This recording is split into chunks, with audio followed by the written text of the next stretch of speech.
field. I want to thank Secretary of War Pete Hegseth, who's with us, Secretary of Commerce Howard Lutnick, Secretary of Energy Chris Wright, Director of the Office of Science and Technology Policy Michael Kratsios. Thank you, Michael. Director of OMB Russ Vogt, who's cutting the budget by probably 40 to 50% this year. We're going to end up with a balanced budget. And National Cyber Director Sean Carnicross, and I appreciate all of you being here. Thanks as well to Chief Technology Officer of the United States, Dr. Ethan Klein. Ethan, thank you very much. Director of the National Quantum Coordination Office, Dr. Brad Blakestad, and Chief Information Officer of the Federal Government, Greg Barbacia, for joining us today. Thank you very much, fellas. It's great. We're also honored to be joined by Google President Ruth Porat. That's a big position, okay? Google president. That's as big as being president of the country, I think. That's big. There aren't too many. IBM CEO Arvind Krishna, who's a great man, who's a really great job. What a job you've done. I used to have that stock when it was much, much lower. I brilliantly sold it when I became president. That was not a good move. And Inflection CEO Matthew Kinsella, as well as Nobel Prize winning quantum physicist John Martinez. Great going. Should you tell them how many years ago it was? Well, about 40 years ago. It's pretty good. Yeah. And you still look good. Thank you. Great job. I've been waiting for one of them too. They don't think 8 wars is enough, you know. I have to do 12 or 13, I think. Even though nobody's ever done one. Quantum technologies represents the next generation of innovation across computing, sensing, and networking with enormous significance for our country's economic growth, scientific research, and cyber security. It's really a big deal that we're doing today, and the country is doing really well, as you know. In 2018, I signed the National Quantum Initiative Act into law, which led to doubling the federal government investment in quantum research and development. I think you all know about that.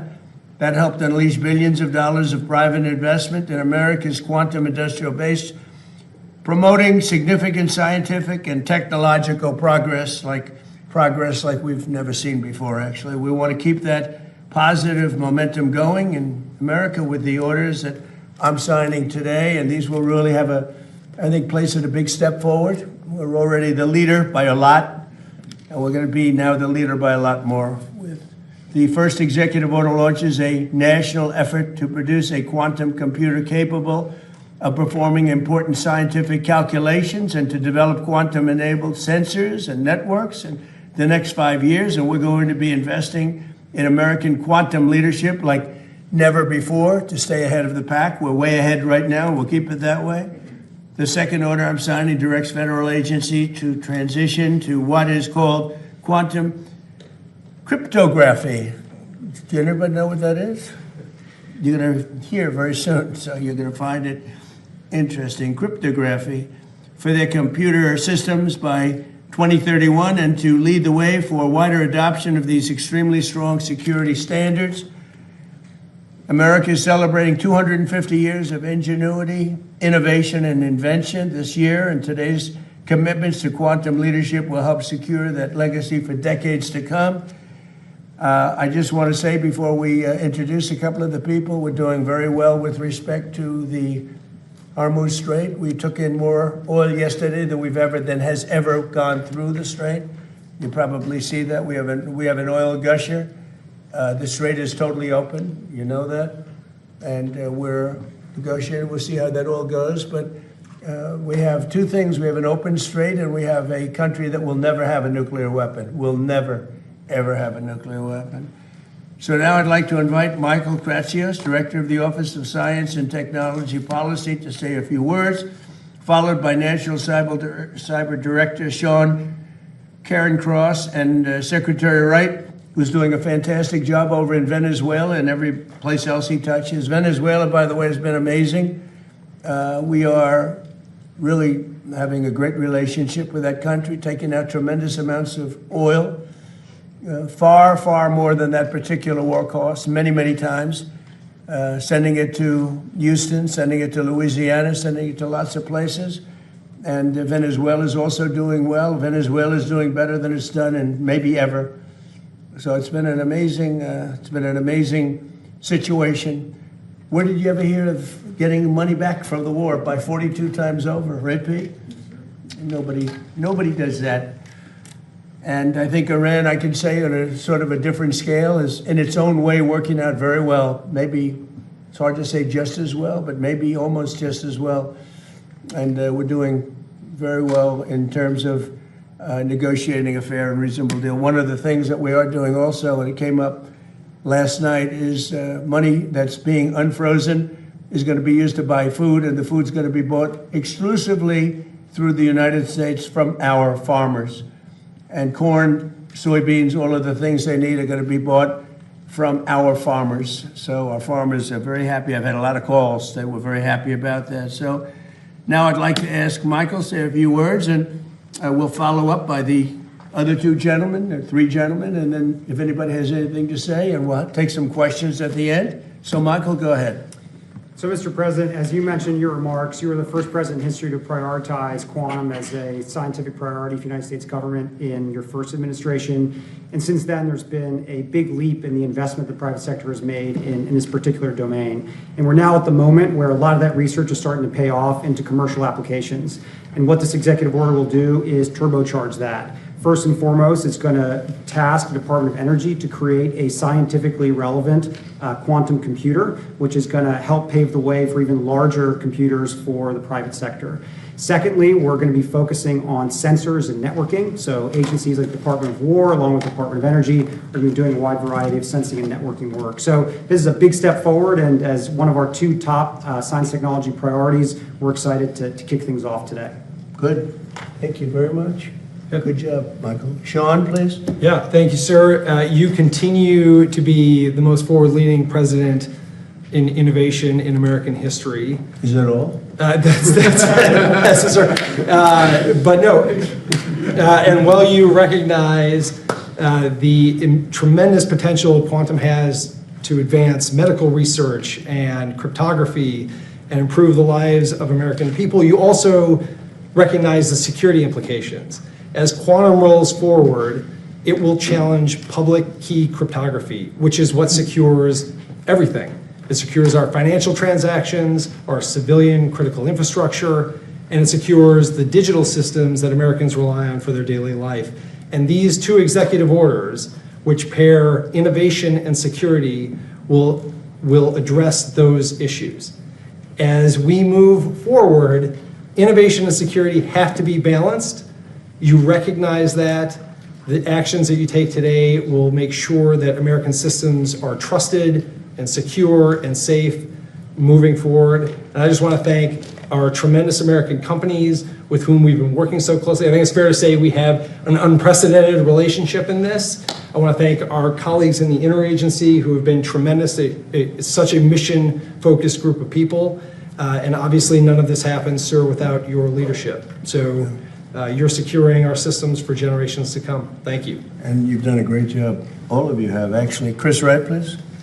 Yes, thank you, Mr. President. So 141 years ago, Albert Einstein, 121 years ago, Albert Einstein published a paper on Nobody cares. Good point. I never go back. And usually they won't catch you. But go ahead. Published a paper on the photoelectric effect, recognizing the quantum behavior of light, that it came in quanta.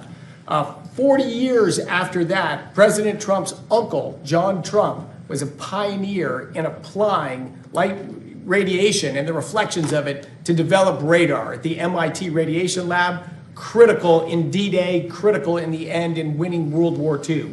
That's the parallel of quantum innovation. 40 years after that, John Martinez down there pioneered taking quantum effects and building them into a device to capture that behavior. He was awarded the Nobel Prize in Physics just last year for that discovery, that breakthrough. But 40 years, quantum phenomena are tough to harvest and tough to work with. But here we are, thanks to President Trump's leadership in the first term with Director Kratsios, to launch a major national effort on quantum. This is taking it to the next level. The future of computing is going to be a three-legged stool. It's high-performance computing, basically Moore's law in semiconductor manufacturing. It's artificial intelligence that everyone's seeing and hearing about that's supercharging it. The third leg of that computing stool is going to be scientifically relevant quantum computing. This is tricky. We're not there yet. We're close. But with this executive order and this coordinated effort, we will have scientifically relevant, meaning error-corrected, quantum computing during this administration. The impacts of it will be tremendous. Just if I might, so with respect to the Strait, Hormuz Strait, a lot of oil pouring out, right? A lot of oil pouring out. Despite Iran's efforts or pushback, we are flowing oil through the Strait of Hormuz and natural gas at pre-crisis levels. We could get to above that. We will get to above that, but things today are going very well, thanks to the U.S. military and Pete Hegseth down the line here. And 2 days ago, we set a record, most ever taken out of the Straits. Pent up, but it's a record. Did you know of my uncle at all? No. You didn't? No. Oh. You missed a good bit. I'm Would you like to? Berkeley and MIT. Well, but MIT's Howard, do you want to say something? Yeah. So you're accelerating quantum with this EO, continuing to push America forward. Now, I have the honor that John Martinez was a member of the Commerce Department at NIST, and he's a Nobel Prize winning alum, which is, if you don't think the people in the Commerce Department and in NIST are the best, I mean, here's an example. Nobel Prize winner who was part of our team. You all know that the government invested $2 billion just a couple of weeks ago in quantum to drive it forward. And besides investing in the companies, we've also invested in fabs to build quantum for others so we can manufacture these quantum in America. Now you have Ruth Porat from Alphabet. They are doing amazing investing in building quantum. And you have Arvind right next from IBM. We invested in his fab. He's got a leading fab, so he's going to be building those chips, right? So that's that idea. And then lastly, post-quantum cryptography, right? Once you have quantum chips, we've got to protect everyone in this government, post-quantum cryptography. So NIST and the Department of Commerce is going to lead the charge to make sure all of us are protected and defended so we know how to deal with quantum when it comes. We're going to lead in quantum, and we're going to make sure we stay safe. And these are both the things you're signing today.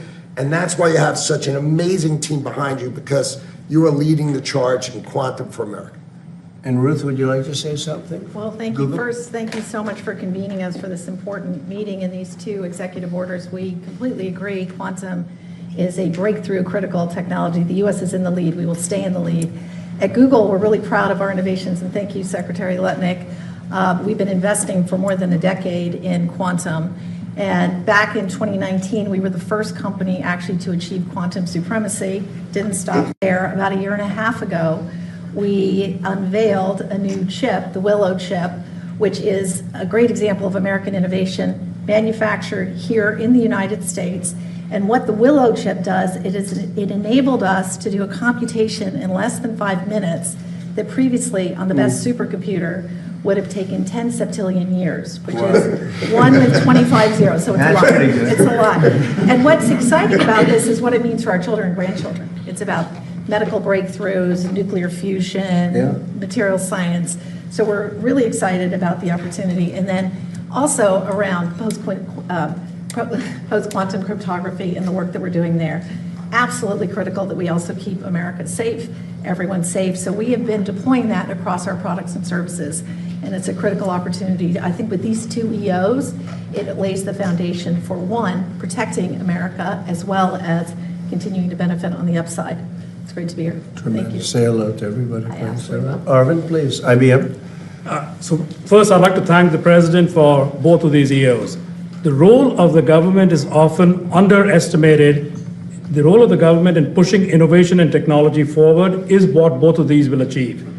Asking for the investment in quantum computing, asking that the departments all work together, will actually accelerate what industry does because that gives us the confidence to invest even more, and that is what we commit to do, to get these systems out and to get what both the secretaries asked for, to get the systems out during your current term. So we will go and invest in doing that. And I'd also like to thank Commerce for the investment they made in accelerating the ability to build fabs so that we can actually make these in America.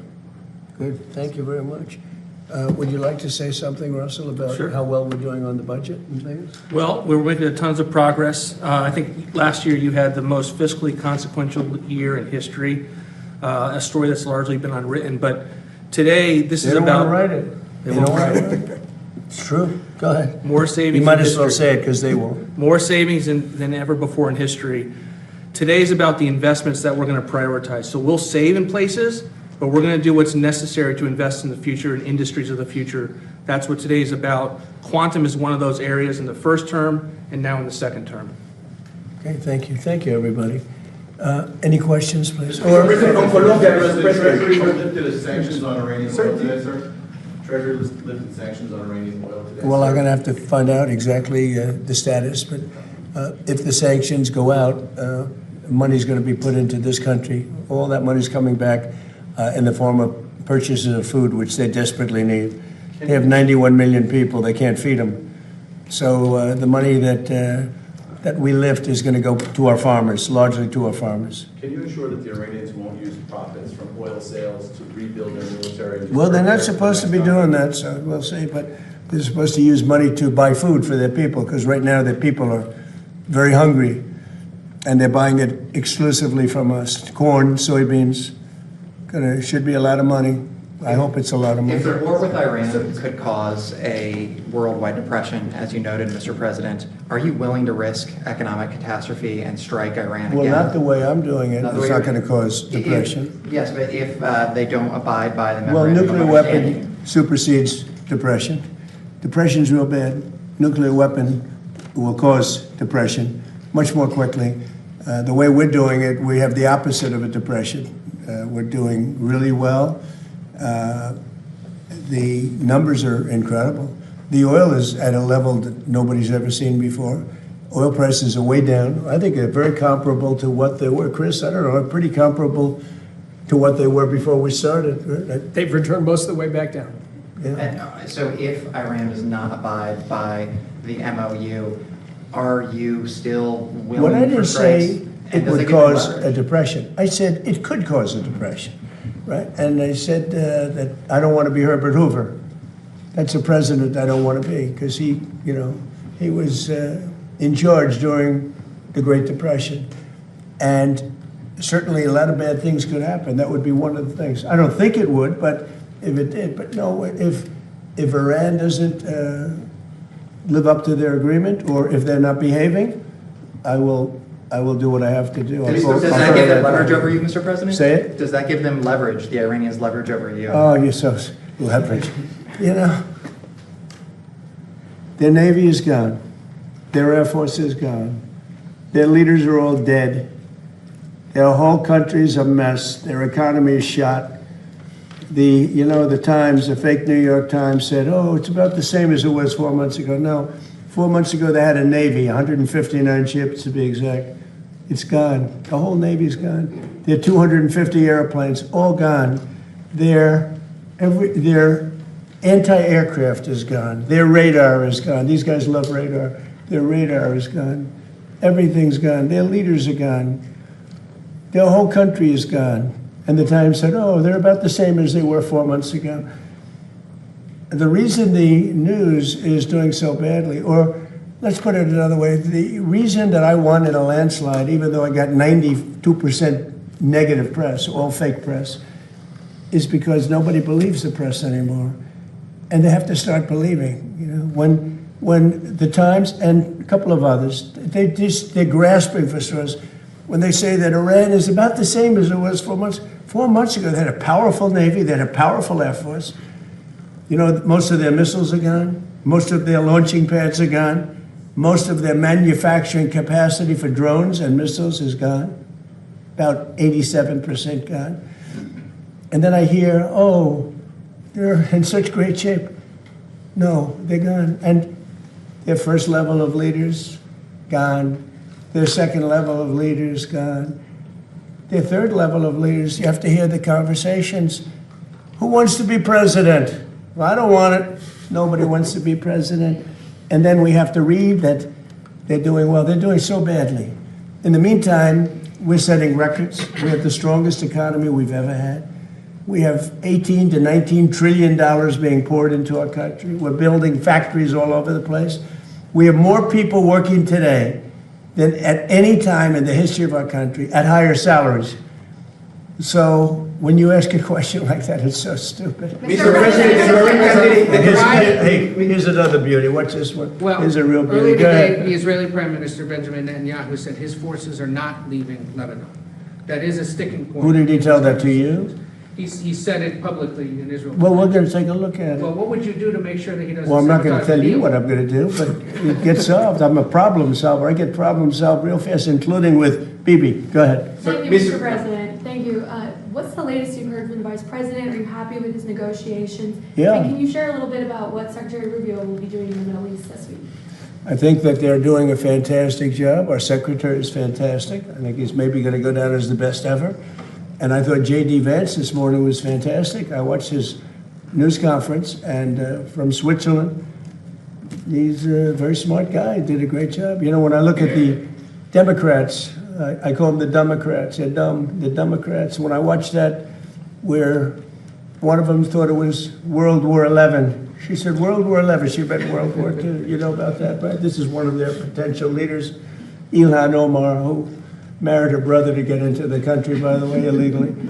But when I watch AOC have no idea on a simple question, what happened when she was over in Switzerland, which she probably never went there before, but she was, and then I watch somebody like JD or Marco, I said, what a difference. What a difference. What a difference a brain makes. Mr. President, the candidate is to endorse you, Colombia. Sir, you've been quite critical of Prime Minister Starmer, and he's now resigned. Your thoughts, and who would you like to see as the next Prime Minister? Yeah, I was critical only from the set, because I think he's a lovely man, but I said, you're really messing up energy. You have windmills all over the place. In the meantime, you have the North Sea oil, and they won't let anybody drill. It's one of the great fields in the world, and they haven't even found most. You know that the UK buys much of its energy. You know where? Norway. You know where they get their oil? The North Sea. The UK has a much better portion of the North Sea. They don't want to do it for environmental purposes, okay? And I told him, he's a very nice man. I mean, sort of a friend of mine. I mean, he was not good to us with NATO, Pete, right? He said, we can't use the island to land. That was the first. For a couple of weeks, he said, well, but ultimately, I gave it to you now. That was a bad move. That hurt him badly. But I mean, I wish him well, but he's got two problems: energy and immigration and crime. But energy and immigration. Mr. President, And he's, you know, he's really hurt himself very, very badly. Please go. Mr. President, can you tell us about your meeting with the defense contractors on Wednesday and what you plan to tell them? The meeting coming up, because I've met with them before. We're building plants all over the country. They are not allowed to take any more stock buybacks. Do you do stock buybacks by any chance? Not too much, right? No, because he wants to invest in product. It's just an artificial way of raising a price if you're running a bad company. So they spent $51 billion on stock buybacks instead of spending them on plants. Now they're spending, they can't do that anymore. Now they're spending a lot of money. We're building many plants throughout the country. They're dealing with General Motors, they're dealing with Ford, but I know General Motors is all excited about building weapons now. They have some plants which are going to switch over, and we're going to build weapons, including the Patriot, including the Tomahawk, and lots of other things. And we're really in a big, strong economic push to do the weapons. And some of the car companies, if they have any excess capacity, they're making a deal to build missiles, and the Patriot in particular. We have quite a few of them, but we want to make sure we have always a lot of them. Mr. President of Colombia, the candidate that you endorse. Thank you, Mr. President. Congratulations on the quantum physics EO to all of Thank you. you. Vice President Vance said that there are mechanisms in place to make sure that there's not escalations with the Strait of Hormuz and with Israel and Lebanon. Can you talk about what those mechanisms are, and are you in direct talks with the Well, Supreme Leader? yeah, look, here's the thing. As long as they respect us, I don't want to use the word fear, because that's an inappropriate word, but as long as they respect us, we're not going to have any trouble. We have total control. You know, we have a Navy that had a blockade. I think the blockade was more impactful than dropping bombs, if you want to know the truth. It was, like I said, they call it the steel wall. Nobody got through. Not one ship got through, able to go to Iran. They got through if we wanted them to go through. And we could set that up again in about 15 minutes. I would say, Pete, one phone call, how long would it take? Maybe half hour? They're ready to go right now if you need to. It'll be before we finish the meeting. No, we have, as long as they respect us, we're going to be fine. They don't respect us, things wouldn't be good, but they have a lot of respect. Don't forget, we had presidents that should have done this for 47 years. Nobody did it. Obama gave them a road to a nuclear weapon. I gave them a wall against a nuclear. They can never, under this agreement, they'll never even think about building a nuclear weapon. Mr. President, on Colombia, the candidate. Oh, El Tigre. Belardo Estrella. We know that you had a phone. I endorsed him. He was in 10th place. I endorsed him, and he won the election. Yeah, and we know that you had no different than this country. You had a phone conversation with Abelardo. I did. I had a great call. What can you tell us about that phone conversation, and what do you see? What do you anticipate? You're from Colombia? Yes, sir. I'm from Colombia. So he called. A great city. He called me last night, and he thanked me for the endorsement. He won. He won the election. He wasn't anticipated to win, but he won, and he won handily. It's just an honor. He was just a good man. I'd watch him a little bit speak, and he always speak. You know, when people like me, I like them. It's very simple. It's a very simple formula, and I like him. He said really nice things about me and the job we've done in the United States, and very, very powerful. And he won an election in Colombia that, I don't know, some people were surprised because he was a little bit further down the pack, but he won easily last night. He won by, he called me at 8:30 in the evening just to thank me very much. And I said, you ran a great campaign. He's El Tigre, right? Yeah. And what do you anticipate for the relation with Colombia? Good, much better. It'll be better. He's going to be a great president. Mr. President. Are the contractors who did the initial work with the reflecting pool, are they to blame for the current condition, or is it the vandals? We had vandalism. No, vandals. You know, we have I think 290, 300-foot slit right through it, probably a box cutter or a knife of some kind. Or we had people lifting up the basic, it's not a lot of damage, but we'll probably have to let the water out and refix it. They went in there with a knife. I was just told by the people over at Parks, they have 5 people are arrested and 5 people are under investigation right now. And it's a sad thing. In addition to that, we put brand new, beautiful grass all around. They put these massive letters on the grass. You probably know about that, right? And they said 8647. They probably got that from the dirty cop, Comey. You know he's a dirty cop, don't you? Dirty cop. He's a crooked guy. They destroyed the grass. So that's a big thing. But we're going to get it back very soon. National Guard and police have been all over the mall. How would these vandals have gotten so close to do something like that? Do you have any proof of this? I mean, we didn't have a lot of them then. Who would think that somebody would go into a pool and take a knife and start cutting it? But do you have proof of that? Yeah, we have have proof. photos or videos? Well, let's put it this way. When you have a 350, I think it's 350, not 250, a 350-foot slit from one end to the other, you think that's proof? The reporters have been down there today looking for that slit that you mentioned, and there's no evidence of it. All you'd have to do is see the Parks Department. They'll show it to you. Or see the secretary. But I saw it. They cut it. They cut it very violently. The same thing with the floor. They cut it. And then they lifted it. They pulled it. And that's what it is. And, we've done over 50 monuments. Number one, we start with, this is now a safe city. It's as safe a city as you're going to get in the country. And when I came here, it was a very dangerous city. And number two, what we did is the beautification with the parks and the grass and everything, removal of all the tents. And this is like a different place. One of the things we did is over 50 fountains and statues, most of which were in horrible shape. All of them were bad, but some were just absolutely horrible. Graffiti, you couldn't even see the stone. They've all been fixed. We also fixed the reflecting pool. In fact, if you go over there right now, it looks very good. It's up. Somebody said fertilizer in the water. If you put fertilizer in the water, you get algae. But somebody said they might have put fertilizer. They did something to create the algae, but that doesn't matter because that's been purified. It's dead. Laying at the bottom, they're taking it out. They vacuum it out. They vacuum it very carefully out. And it'll be back to health pretty soon. We're going to have to let the water out to fix there's 2 little areas, very little areas where they were cut. And we'll fix that, but it's not leaking or anything. It's got a base underneath. Part of what's curious about this situation is we stood here with you in April when you first revealed the plans. I said what? In April, you showed us pictures of what you were going to do at the pool, and you said you had a guy who was going to do it in a week for about $1 million. Well, it's been 2 months for $16.5 million. Yeah, okay, ready? Barack Hussein Obama, have you ever heard of him? Yeah. He spent 2 years and over $100 million on trying to fix it. You know what happened to it? Never even opened. Right. He took the water from the river. You know about that, right? It turned out to be putrid, and it destroyed the whole thing. Spent over $100 million. Him and Biden together spent $147 million. You know what happened? Never opened.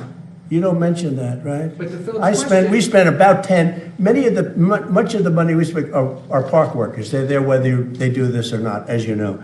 They work in the park, and they're very good workers. They did a great job. So they were going to spend $300 to $400 million. You know that, and it was going to take 4 years. I spent about 6-7 weeks, and I spent probably in terms of outside, probably $10 million, around 10 million. They say 16, but a lot of that is workers that work for the same thing. So they were going to spend 400 million. I spent 10. They were going to spend 4 years. I spent 2 months, maybe less. And I have a better product. Now, I can't help it if somebody goes in with a knife and starts hacking it up. And we also have pictures of it. We have Can you pictures. release the photos? We've been At the asking right for that. time you'll see it. You'll see it in court. You'll see it in court. But all you have to do is call the Parks Department. Call the Department of Interior, and I don't know if their lawyers will allow you to speak to them because you write fake news. But call the Interior Department, and I understand they've arrested 5 people, and they have another 5 people that are under investigation. Here's the bottom line: we made so much progress in this city, people don't even recognize it. By the way, Memphis, Tennessee, crime is down 78% in a matter of months. It was a hellhole. New Orleans, crime is down 79%. And they had Mardi Gras. It was the safest Mardi Gras they've had in 50 years. The governor called me. Governor Landry called me. Safest Mardi Gras they've had and by the way, Chicago, which is a shooting field right now, if the governor would call me, Governor Pritzker would call me, I would solve the Chicago problem. In 3-4 months, you'd have virtually a crime-free city. We'll remove all of the bad ones. You have criminals. You have career criminals that came in through the border because of Sleepy Joe Biden. You ever hear of Sleepy Joe Biden? Do you ever hear of him? He let people come into this country, and we can never forget that that happened. Guys like you should never forget that that happened. They were murderers, drug dealers, mental patients. They took them out of prisons. They took them out of mental institutions. You should never forget that that happened. Mr. President, Let's leave on a nicer note. You're meeting with NATO's Mark Rutte on Wednesday. Good. You've had Secretary Hegseth review U.S. presence I in did. NATO countries. Yeah. Talk to us about that conversation. Are you planning Well, on look, drawing down NATO. U.S. troops? It's NATO, basically, the question. So we have been a great member of NATO, in many ways, certainly the predominant member. We paid trillions of dollars over the years, not billions, trillions over the years to protect Europe. When we wanted to know, we didn't need any help at all. I was more curious than anything else. So I said to Pete, let's see if they'd actually come. So we asked them to come, and they weren't there for us. So we spent, it's stupid that they weren't. By the way, Starmer wasn't there. And you know what? The people of the UK did not like it that he wasn't there. Starmer said no. Starmer said worse than no. He said, we'll be there as soon as you win. I said, we don't need. Hold on a second. It just ended, and so I've got it on recording. Hold on. See if I can pick up where they left off. And here we go. From having a nuclear weapon. If we wouldn't have done that, Pete, they would have had a nuclear weapon. You want to say something about that? Yes, sir. I wasn't aware it was 1 year, but you don't have the situation we have now, a position of strength where Iran's going to give up their nuclear program without Midnight Hammer, which no other country on planet Earth could remotely conceivably pull off that from start to finish, 37 hours back and forth. Iran never saw it, and every munition, precision munition that only we make, hit exactly where we wanted it to because... And they knew we were coming, and they could do nothing And they could do nothing about it with their air defenses, which are even further now degraded. And that's what everyone misses in the press, and the president's right to call it fake news, because the overwhelming military victory that has been had over Iran is what has set the conditions for them to be at the table with our negotiators. And we will ensure, whether it's through a deal or through the War Department, that they never get a nuclear weapon because of this president right here. Okay. Thank you very much, everybody. Thank you, Press. Thank you very much. Thank you, guys. Thank you, guys. Thank you. Thank you, guys. Thank you, guys. Thank you, guys. Thank you, guys. Thank you.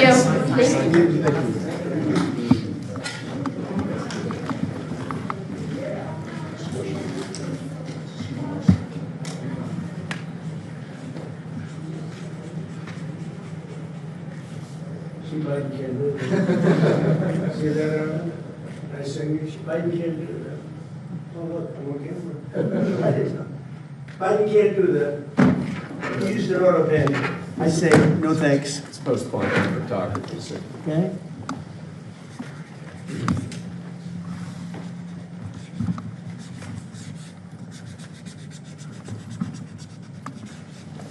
Okay, thank you very much, everybody. Thank you. Thank you, guys. Thank you. Thank you, everyone. Thank you. Thank you, guys. Thank you. Thank you, guys. Thank you. Thank you.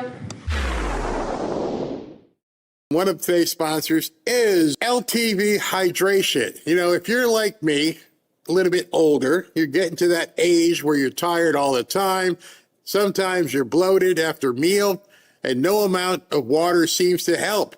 Then listen up here. A few weeks ago, after, I had an issue with water retention. I called this guy, my friend of mine, Dr. Josh, a practicing doctor with over 25 years of experience. His answer shocked me. It shocked Robin. He said I was showing all the classic signs of a dehydrated liver. Not the kind of that more water fix. Your liver is your body's main hydration organ. If your liver cells aren't hydrated at the cellular level, the water you drink just runs right through you, which means you pee all night long.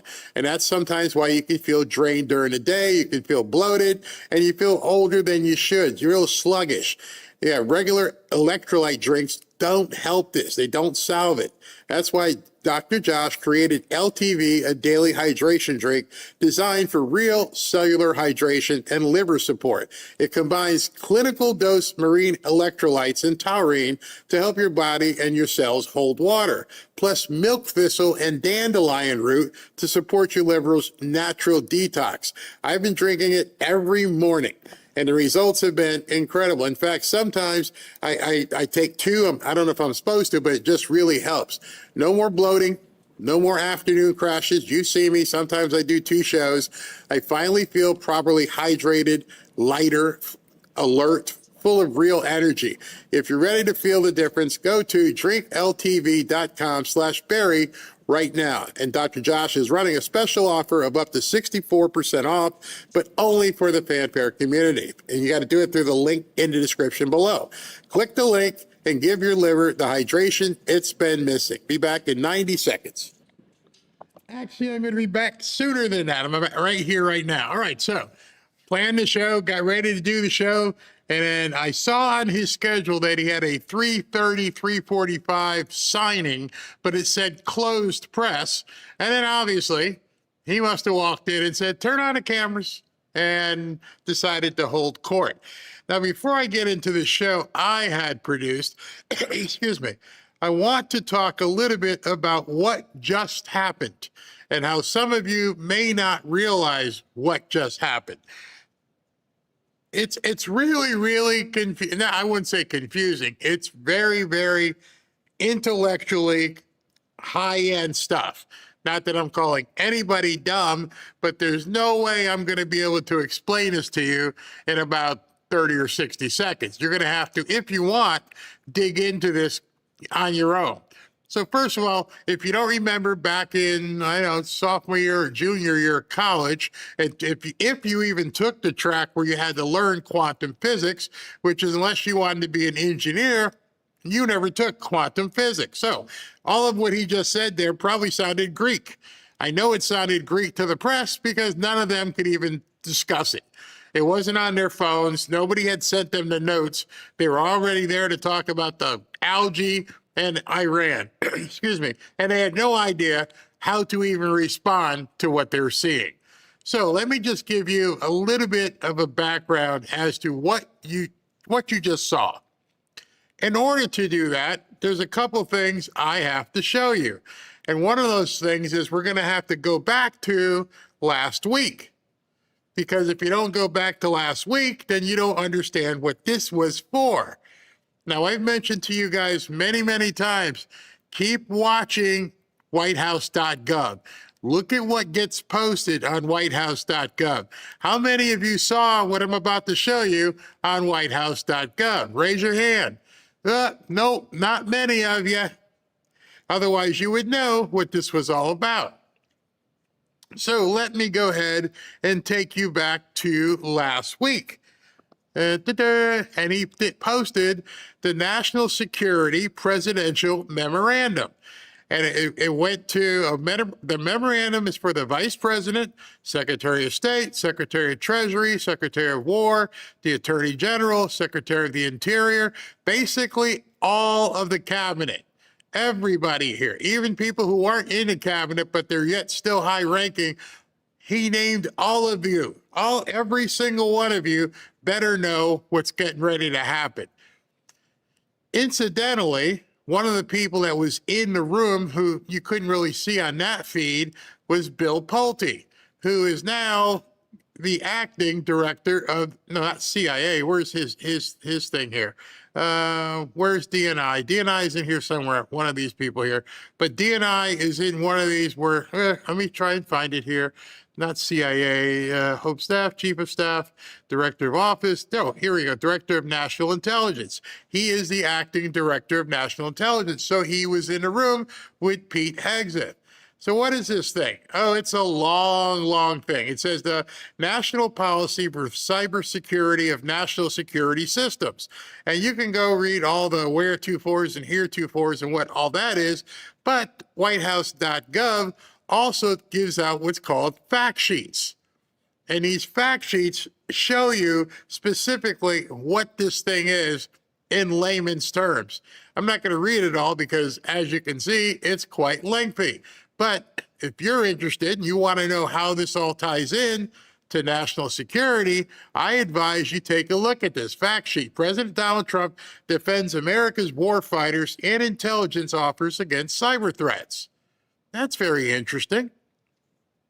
It says protecting critical military and intelligence missions. Today, President Trump signed a national security presidential memorandum to bolster cybersecurity of America's national security systems and modernize NSS governance to meet cyber challenges of 2026 and beyond.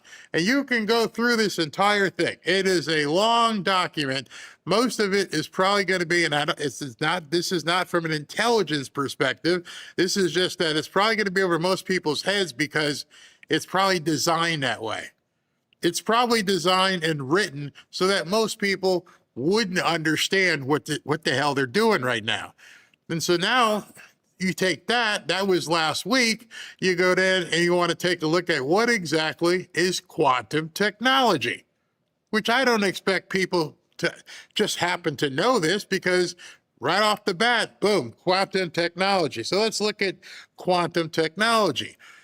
All right, so here's the question. It was, how does quantum technology affect Americans?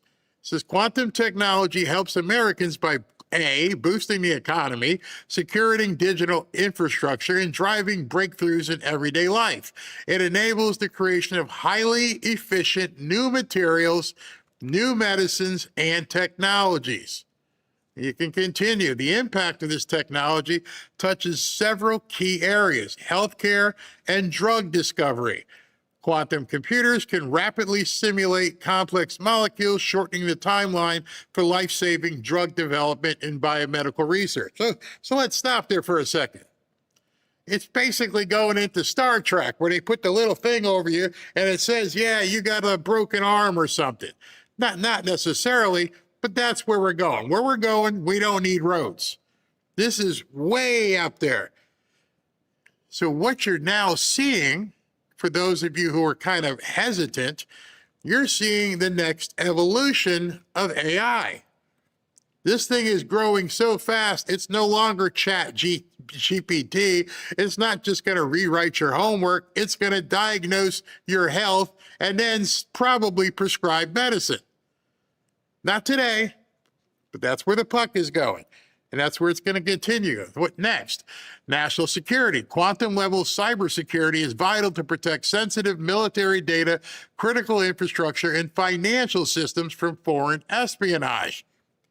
You can read that to say China and any other espionage that's going on that they now can secure using quantum technology. Very interesting. Very, very interesting. Let's continue real quick here. Navigation and logistics. Quantum sensors provide pinpoint atomic level accuracy for navigation for aircraft and spacecraft, independent of vulnerable GPS signals. They also optimize route planning and supply chain logistics. That one is a little ambiguous that a lot of you are going to want to dig in on. Let me just say, how can I say this? Why don't I just say it this way? It's tracking on an exponential level.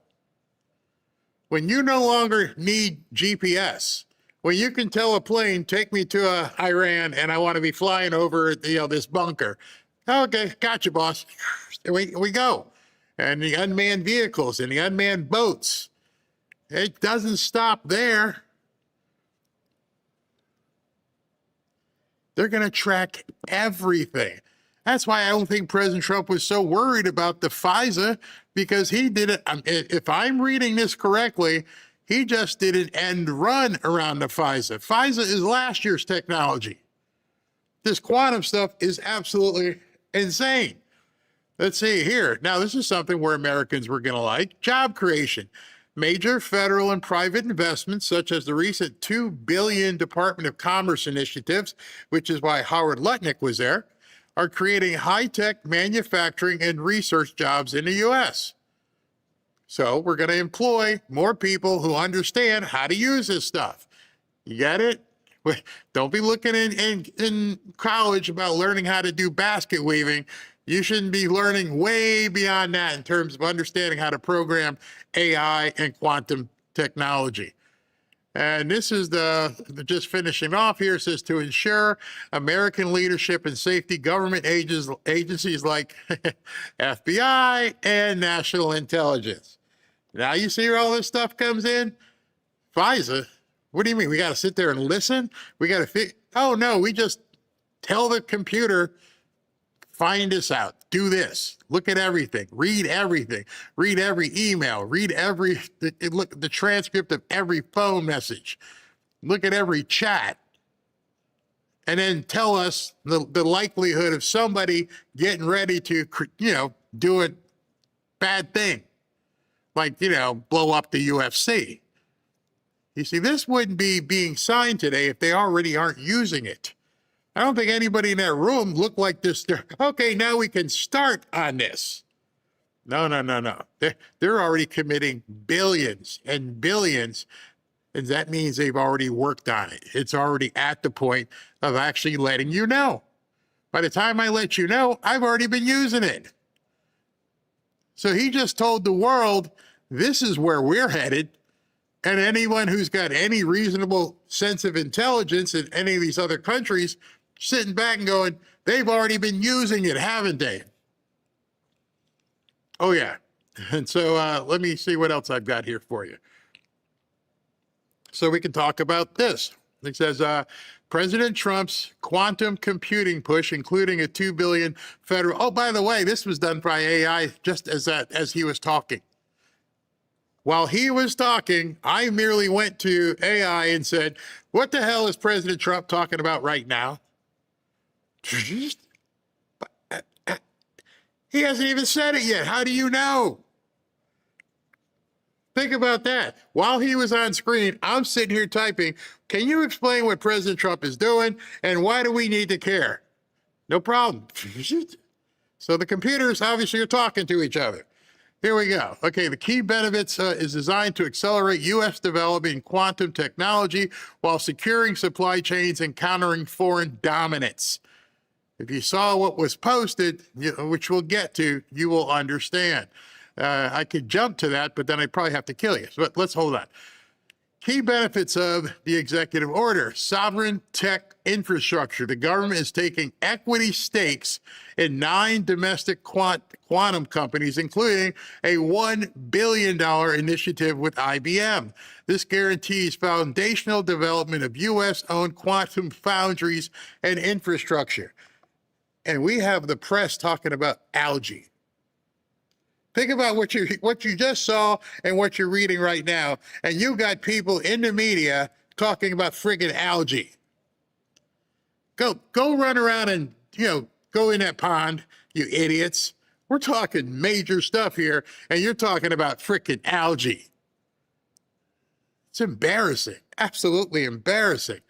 National Security and Defense fast-tracking the first ever quantum computer powerful enough for scientific research in a national lab by 2028 provides the U.S. with superior capabilities in advanced analytics, materials science, and secure communications. Read that over again. This looks to come online by 2028. What's about to happen in 2028? And it provides the U.S. with superior capabilities in advanced analytics, computing, checking things out, analysis of data, material science, and secure communications. You mean like a voting machine? See, one of the things is I shook my shoulders there is because this is completely unknown. We've seen movies and we've watched, The Danger, Will Robinson, and we always wondered, what did the future look like? And we thought it would be flying cars and robots making us breakfast and all kinds of stuff like that. And we didn't realize, I guess maybe they did when they did, Space Odyssey and HAL was going to be this big brain overlooking the world. Are we getting close to HAL at this point? And who's going to control HAL? I don't know, but it says 2028. We're going to be able to do all kinds of things.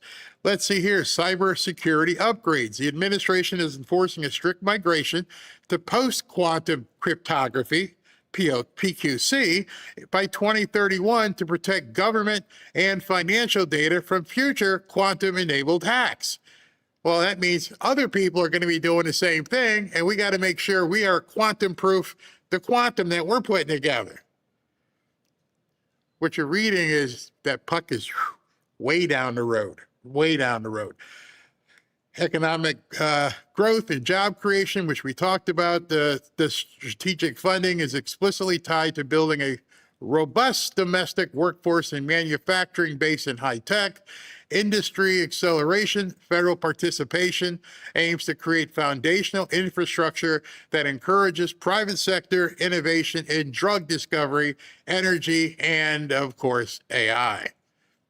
So you can begin doing your own homework now to realize and understand what the last 30 minutes of what you saw really means for you and your life and your life in the future, your family's lives.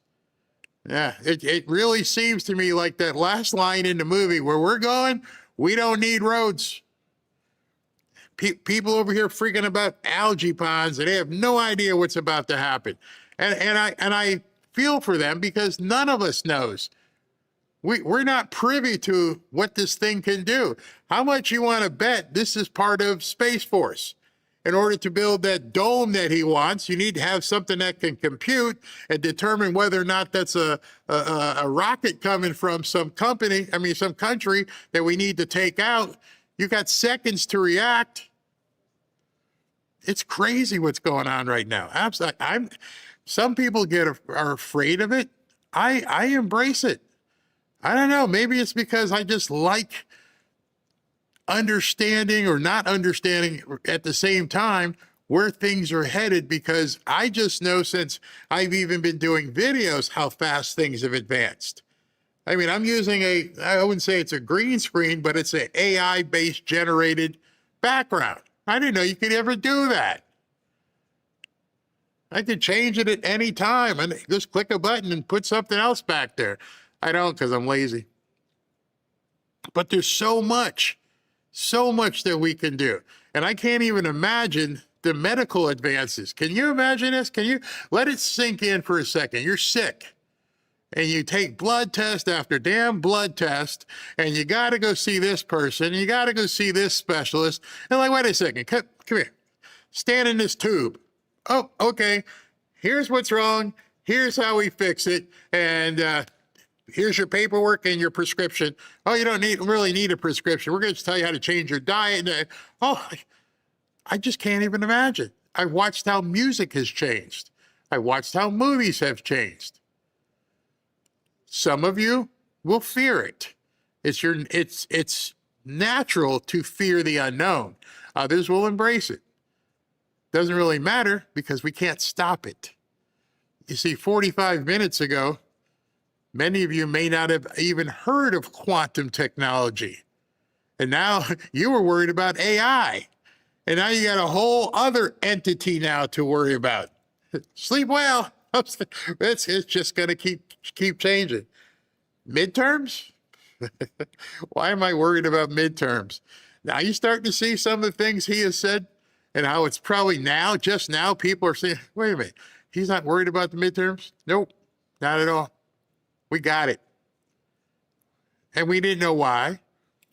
Hey, aren't you worried about people not being able to afford their groceries? And no, they'll be all right. Now we know why. As long as he's not freaking out and he has a plan and he's got that team around him, I'm going to let him cook. Let the Democrats freak out. Let them run around the algae pond. I don't care.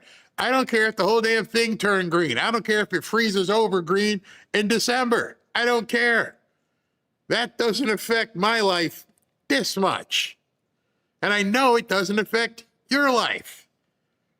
So if you start focusing on the things that actually matter to your life and your family's lives, things are a little bit different than what these idiots in the Oval Office. Maybe he brings them in to keep them dancing around the campfire. And but you said it was only going to do this and it would be green. What? You see these people behind me? I've got the CEO of Google and the CEO of IBM. They're putting $2 billion next week. And I say, and you're talking about green water. They're not ready for this. They're not ready for this. They have no leaders. They got a guy who put up a building that looks like it's something from the Georgia Guidestones. I'm talking about the presidential library that really isn't a library, that has I don't even know what Obama built over there. Nobody does. See, people are down here in the weeds. And I almost think watching this guy now, that's exactly where he wants everybody. You want to go ahead and battle about, this thing and that thing and some crazy socialist. I don't care. I don't care. Here's where we're going. Now, at the same time, God help us, we can't let these people get the keys to this. Oh, no. We got to make sure we win. And so we'll talk about that in a second. But I'm very, very excited. And I hope you guys, the only way it's going to change for you is if you dig in. I could sit here for the next 2 hours and force feed you documents and videos about quantum technology, or you may just say, I don't care. I'm too old. I don't give a crap. I'm done. Either way, it's up to you. It's on you. You got your homework assignments right now. Go look at whitehouse.gov and check out those orders. You'll be amazed. Is SB around? Let's see. What's up, man? Hey, hey.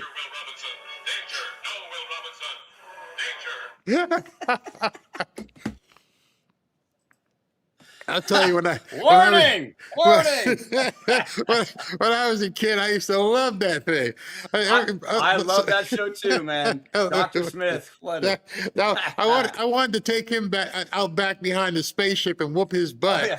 But Yeah. but all the danger. You know what else cracked me up? I don't know if you when you were younger, if you watched the Jetsons, and when they got their first their first robot that would cook for them and clean for them. I remember as a young kid going, I gotta have me one of those.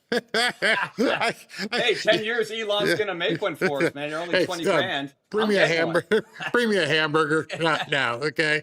Oh my gosh. Fillet of fish, no tartar sauce, and a Diet Coke. I remember everything, Barry. Oh yeah, that's it. Hey, speaking about the allergy, literally 18 minutes ago, another deranged leftist was arrested at the Lincoln Pool. He was, it's a video, it's got cops, so you probably can't show it, but he admitted on camera to verbally harassing the Oklahoma state troopers who came to protect the National Monument. Typical, he looks just like the typical libnut, he's light on his toes, How can your life be controlled by messing up a pond, an inanimate? It's water. You're getting out of your bed. Obviously, you're not working. You're heading over to the Lincoln Memorial, and you see this water, and you're like, no.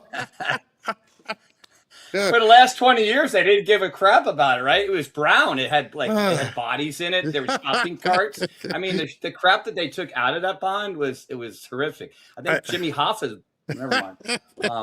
Jimmy Hoffa's there's skeleton. no coincidences. Yeah. Oh my God, these people are nuts. I mean, we just laugh at them because, and then I just can't. I can't. The TDS is strong in these. Hey, I posted a couple stories here. The first one I want to show, if you could bring up, was the one, the one from the bottom, the Doge, CB Doge. I couldn't believe this. I didn't know this guy was worth this much. That remember the guy that says, I want you to help pay for the kids over in Nigeria. Did you see how much? Look at this. Let me read this. This is crazy. Okay. So Elon Musk called him out. He actually cut this post, put it in his post saying Robert Kohana. So he called him out as his household wealth grew from 27 to 46 million to $232 million. He apparently has done over 631 million total trade volume across almost 39,000 trades since entering Congress. So he's the most prolific Democratic trader in the House history. Even above Nancy. Yeah, I was going to say that's so. Skipping down a couple paragraphs, Rogue County's AI-focused trades returned 112.1% excess over the S&P 500 from January 2024 through April 2026, far beating Nancy Pelosi's 38.5%. That clearly says this is insider freaking trading, man. I mean, anybody with a functioning frontal lobe knows. I mean, he's beating the system by how much? 112%. And then he goes out saying Elon's a trillionaire and he needs to give a fair share to those poor children over there in Nigeria. Oh my God! These guys are all grifters, man. You guys know I showed you what Ross is doing with the free training. It is so prolific at this point. I'm going to talk to you about that in a second, but this is crazy. They're making millions. Tens of hundreds of millions doing nothing. I mean, he makes, I think the average salary is somewhere like 180, 190,000 a year. Yeah. The math ain't mathing. No, I work for the government. I'm not a multimillionaire. I mean, I did quite well, but I mean, not those kind of numbers. It's I could have if I cheated. absolutely crazy. I mean, yeah, But I have a soul. It's I not have a legal. soul. It's not legal. And then, everyone, it's funny, people were talking about SpaceX, and I did. After watch that 16-day window, some people were jumping off the ship and cashing out big time. And after that 16-day window is when I'm going to slide up in there and get some of that SpaceX, hold it long term. A lot of stuff I'd like to look is long term. I'm not looking to basically flip stock unless you get something, like you hear from one of these guys and you get in and get out. But it's crazy, absolutely crazy. Did you want to cover the other story? It was about an hour ago. Clandestine posted. It's a couple minute read, but I'm not sure if you want to get into that. Okay. Not yet. I got to go to JD first. Okay. And actually, That's why I asked. I haven't even started. We're an hour in, and I haven't even started our show. I mean, that's where we are. That's where we are at this point because there's so much going on. All right, so That's normal, though. That's normal for you. I know. So, but then I got to do this, and then I got to do the actual JD thing, and then I got to go to the intro. So we're way behind at this point. So, all right, off you go. All right, I'll see you in a second. As JD, as SB just mentioned, and he didn't know I was coming up next with the whole Rokana thing and all the money that he's been pocketing. If you've wondered how these politicians seem to buy stocks at just the right time, right before major world events or something happens, well, it just happened, as you just saw right there. He keeps doing it. He's even beaten Nancy Pelosi as a member of Congress reportedly bought $50,000 in a defense company shortly after the Iran conflict began. And here's the crazy part. Those trades are actually public information, which means everyday investors like you and me can follow them. Ross Givens, a friend of mine who's been hosting these free training sessions, many of you guys have gone, is doing another one on Wednesday, June 24th at 3 p.m. Eastern, where he's going to show you exactly how these people are doing it. And at that point, you will have the information yourself on how to begin tracking insider trades, and like he's been doing for nearly a decade, and some have returned on the ones he's been looking at over 1,000% return. I couldn't believe some of the stuff that I learned the first time he showed me exactly how someone can follow these trades just like the big guys are doing. This is going to be big, and seats are limited. Last time we had over 600 people from Fanfare that went. So if you want to go see this free training, click the link below in the description or scan the QR code right there or visit insidertradeswithbarry.com and grab one of the final spots. Trust me, you're going to love it. Go to insidertradeswithbarry.com and register for the free training. Free. It's completely free. You're going to learn how to do it, how to spot this stuff, and possibly make a couple bucks. You can watch it from anywhere, and it costs you nothing to see how this works. So check it out, insidertradeswithbarry.com. Be right back.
Back to Fanfare with Barry Cunningham. Breaking news into the Fanfare newsfeed. All right, so this is going to piss you off. Like, if we don't get the military involved, which I think President Trump is going that way, nothing is going to probably happen. Let me show you this one that just came out. Judge quashes what he called the unlawful subpoena that the Trump administration was using, quote, to harass Minnesota Democrats.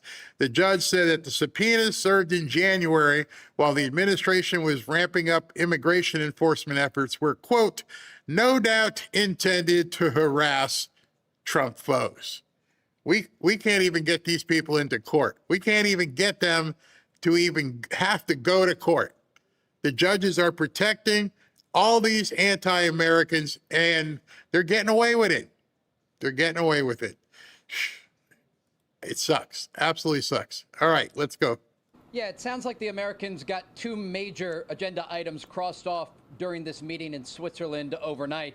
The big headline here, Iran, according to Vice President Vance, has agreed to allow inspectors from the International Atomic Energy Agency back into their country. This is huge, and it's very important as it relates to the detailed discussions on Iran's nuclear program, so that these inspectors can get a list of what the Iranians still have and what the Americans want them to get rid of. The second headline here, that Special Envoy Kushner was able to work out a deal with the Qataris that some of these unfrozen Iranian funds are actually going to be used to purchase American farm products and then feed the people of Iran. And so again, the inspectors heading into Iran and also the purchase of American farm goods, two major agenda items for the Americans. The vice president also laid out some of the pillars that were takeaways from the meeting in Switzerland. And one has to do with that deconfliction line to ensure that if shooting starts again, ultimately there's a way to rein back in all parties. Now, we don't know if the Israelis are part of that deconfliction. So far, according to our reporting, they have not signed any sort of document or agreed to terms as it relates to their activity in southern Lebanon. And as we heard just last hour in the remarks that we aired from the leader of Hezbollah, Naim Qassem, they want to see a full Israeli withdrawal from southern Lebanon. The other issue that the vice president talked about is the Strait of Hormuz, saying that the technical details in working out how this will advance in the future were actually agreed to in Switzerland.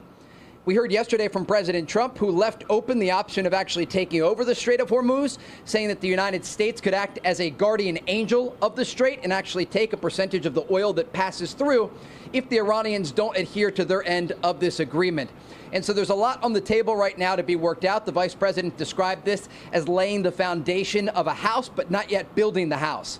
And so these next 60 days are going to be critical to work out the details. But again, the two major headlines and the takeaways here, despite a lot of the language and the threats that were issued by the Iranians yesterday that President Trump responded to, American negotiators have, one, got the agreement to sell U.S. farm products, and actually these products to be bought by the Iranians with the unfrozen assets to feed the Iranian people. And then two, the International Atomic Energy Agency going to be able to get those inspectors into Iran and start to make that laundry list of items that have to be addressed during these detailed conversations. Can I just follow up on the purchasing of the American goods from our farmers? Obviously, if this happens, that would be major for the United States economy, for our farmers that have been struggling a little bit. Okay, got that portion.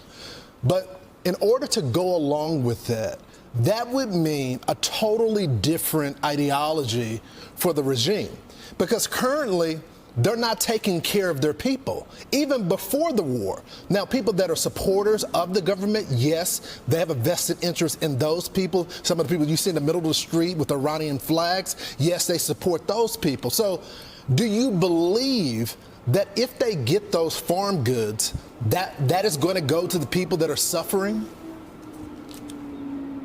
The short answer is we don't know. And this is a bit of analysis here, but reading between the lines of what the vice president said, it appears this is more about controlling where those unfrozen Iranian funds go rather than specifically ensuring that American goods are bought from these unfrozen funds. And we haven't yet heard from the Iranians about their position on this. But more broadly, what we're looking at here is the U.S. trying to ensure that the Iranians don't immediately use these unfrozen funds to try and rebuild their ballistic missile program or pay their soldiers. We don't yet know what they'll actually agree to. Again, this is why this 60-day period exists. And we should be patient and measured here because a lot of statements are made. The Iranians often reject those statements. And as the vice president said, the president maintains the ability to hit back when the Iranians try to threaten to close the Strait of Hormuz or threaten U.S. forces in the region. And so there's still a lot to be worked out here. And we'll have to be patient with the details about what's actually agreed on. And we have to actually compare statements from U.S. officials like the vice president to statements from Iranian officials, because this looks great. But again, we have to be patient here and wait to see what all sides agree to. And those statements always. So I want to draw your attention to something they didn't discuss. So you had Trey Yingst, who's over there in Israel. You had the three people on the couch at Fox Studios. And as Trey was talking about the Iranian deal and the negotiations, he said something, and they didn't even bring it up. They went right to the other stuff in terms of buying stuff for the farmers and everything else. They missed the prize. And I'm going to endeavor to continue to make sure you keep your eyes on the prize. That prize being the nuclear dust. Whatever's under there, he wants it. He needs to compare the isotopes and everything else and verify where it came from. And I guarantee you, as you use your remote and go from station to station, and you're listening, whether it's, the 5 with Fox right now or Fox in the mornings or CNN, nobody is talking about that. To me, it's almost scary. It's the biggest thing about all of this. It is the reason that President Trump is doing what he's doing. I'll even put a disclaimer, that's my opinion, but that's pretty much what he has said. I want the dust. And nobody wants to talk about that for whatever reason, because that's also been the biggest stickler for the Iranians. No, we don't want to give it up. Nobody's talking. The Strait of Hormuz doesn't give a shit about that. They don't care about that. It's that dust. And I'm pretty sure that's what the deep state is causing all these problems, because they know if that stuff is dug up, and there's a sample, and they can compare it, and they got the isotopes and everything else and can prove where it came from, and they find out that Obama or Hillary or some combination of the two were involved in that, it ends the Democrat Party. It makes it the big T. Nobody wants to go there. I challenge you, as you're watching, click the stations, look around, see what you see in front of you, listen to what they say, and then when they get to talking about verifying the dust, see if they expound on it. That to me is very interesting and very scary at the same time, because I'm thinking, why are you guys avoiding it? You must know who's telling you not to discuss it. You guys are way too intelligent. You're not stupid. He just reminded you. He said, the first thing he said was the nuclear dust. They didn't have any questions about that. Oh, no. Oh, let's talk about the farm stuff. The farm stuff just came up today. Ask yourself, why is nobody talking about the verification of that nuclear dust? So J.D. Vance, as he was getting ready to come back home, he had a press conference this morning.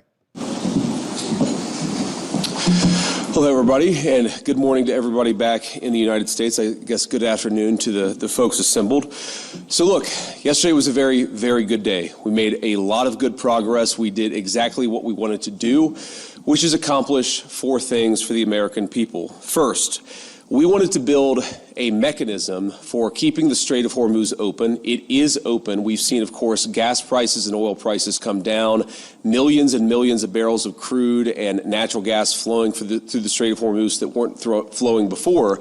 But we also wanted to make sure that we actually set up the coordination mechanism so that we could demine the Straits of Hormuz, so that when there are the conflicts that inevitably come up, we can make sure we work through them rather than that leading to escalation. And that is exactly what we did yesterday. Number two, we also wanted to build a mechanism, a similar mechanism for deconfliction for the regional ceasefire. As the President of the United States has himself said, sometimes these ceasefires just mean you're shooting a little bit less, but we wanted to make sure that we had the proper coordination set up so that if there is shooting, if Hezbollah fires at Israel or if Israel responds, if there are other conflicts that arise in the region, we're actually talking to each other and figuring out how to stop the shooting, how to make the region safer, our allies and everybody else. We set that up as well. Number three, and this is probably what we're most excited about as Americans, the Iranians have agreed to invite IAEA inspectors back into their country. That is. Oh, I'm sorry. What did he just say? We as Americans, this is what we are most excited about. And I heard him say it, and nobody picked up on that? Did it just wash over you? This is what we are most excited about. You're not more excited about the war stopping? Nah. You're not more excited about gas prices going down? Nah. You're not more excited about the Iranian people not being subjected to the mullahs? No. What is it you're most excited about, Mr. Vice President? Getting that dust. He just said it to you. And I wondered how many of you guys clued in on. Here, let me play that again so you have that. You can hear the Vice President actually say that. Make the region safer, our allies and everybody else. We set that up as well. Number three, and this is probably what we're most excited about as Americans, the Iranians have agreed to invite IAEA inspectors back into their country. That is a major milestone for the American people and the first step in permanently denuclearizing or permanently ending a nuclear weapons program in Iran. And that's exactly what we wanted to do. That's exactly what we asked to happen. We made a lot of great progress on other nuclear talks. And that leads me to the final thing that we wanted to accomplish, which is actually set up the process for the technical negotiations that will follow. Our teams working with. All right, so in terms of the order he was saying, we can't even get to the technical stuff of, what a deal may look like if we don't have the ability to get to that dust. Everything is predicated. We are most excited about digging through this mountain and grabbing this stuff. We can't even get to an agreement. You can pound your feet, you can be pissed off, you can storm out, but we don't have anything to talk about if we don't get this. In fact, we are so headstrong about getting this, as if you walk out, we're going to bomb the hell out of you. As President Trump said, you won't even have a country to go home to. Let that chill. Letting the people know at this meeting, you don't give us this, there's no reason for you to get on a plane and fly from Switzerland to Iran. It won't be there. This is what we're most excited about. And I'm telling you, nobody on the news is even talking about that. The Iranians, the Qataris, and the Pakistanis made great progress yesterday. They will continue to work at the technical level with the teams here in Bergenstock. And then those technical negotiations are going to continue over the weeks and days to come. We wanted to set up a structure for that so that you could have proper political oversight, but obviously, as much as this place is very beautiful, I can't stay here for the next 60 days. I'm about to go back home to the United States, but the technical teams are going to be working with proper oversight to make sure that we're accomplishing the objectives that matter for everybody. So those are the things that we wanted to accomplish. We came here, we did exactly that. The way that I think about it is very simple. We laid a very good foundation for a successful final deal. The final deal is the house. We set the foundation. We haven't built the house, but we've laid a successful foundation to get to a good place for the American people. I think it's important for all of us to appreciate how much was done, but honestly, there is still a lot to do as we continue to make progress on the nuclear talks, on the economic talks, as we continue to demine the straits and ensure that that flow of traffic continues to pick back up. A lot of progress, but still some work to do, and we're very committed to doing exactly that. So with that, I'm happy to take a few questions from guys in the audience. I appreciate you guys being here. Let's start with you. Thank you, Mr. Vice President. Did the president's threats yesterday really throw a wrench in negotiations? There were reports that the Iranians walked out at one point. Can you just just clarify and tell us what happened? No, they didn't throw a wrench in the system. The thing with the Iranians, yes, they did threaten to walk out, or at least there were social media threats that they would walk out. But we were negotiating well past 1 a.m. yesterday, so they didn't walk out. And their technical team is still here in Bergenstock working with our technical team actually as we speak, though I imagine maybe some of them are taking a break to watch this news conference. But look, what we told the Iranians yesterday is when you guys engage in what us millennials might call trash talk, you can't expect the President of the United States not to respond and not to correct the record. So they didn't realize, or maybe to this day, they still don't realize that you're dealing with a different animal. This animal called Donald Trump ain't going to take your shit. That's the part they did. We hate Donald Trump and the so-called president, and we bomb you and kill you, you infidels, and we're not giving you anything. And then they get the thing from Trump's like, I'm going to blow you out to kingdom come, and you won't need to get on an airplane because there won't be anything for you to go back to. Oh, that's not how Americans talk to us. It is now. And then JD has to explain that to the press. We don't play that game anymore. We're not going to bow down from trash talking. Trash talking is what these guys understand. Trash talking is what an alpha male will say and correct it right back at you. I'm not going to have to take a poll and wonder how people feel about what I said. No. Bada bing, ba-boom, we're going to blow you to hell. Hey, man, chill. I was trying to look good in front of my peeps. Don't do that anymore. And so they went back in the room. I think they had every intention of leaving. They didn't expect President Trump to say, we're going to blow you to hell. So when they say things that aren't true, the president is going to respond to it. I'm going to respond to it. Americans are going to respond to it. When they make threats that aren't rooted in reality, they have to accept that the president of the United States is actually going to set the record straight. That's all that happened. So yes, there was a little bit of threatening, there was a little bit of whining, but at the end of the day, the talks continued and we made great progress. You know, you've seen the Wild Kingdom videos, Mutual of Omaha, and the big alpha gorilla goes out and does this, and the other one does the same thing. And that actually is how the jungle works.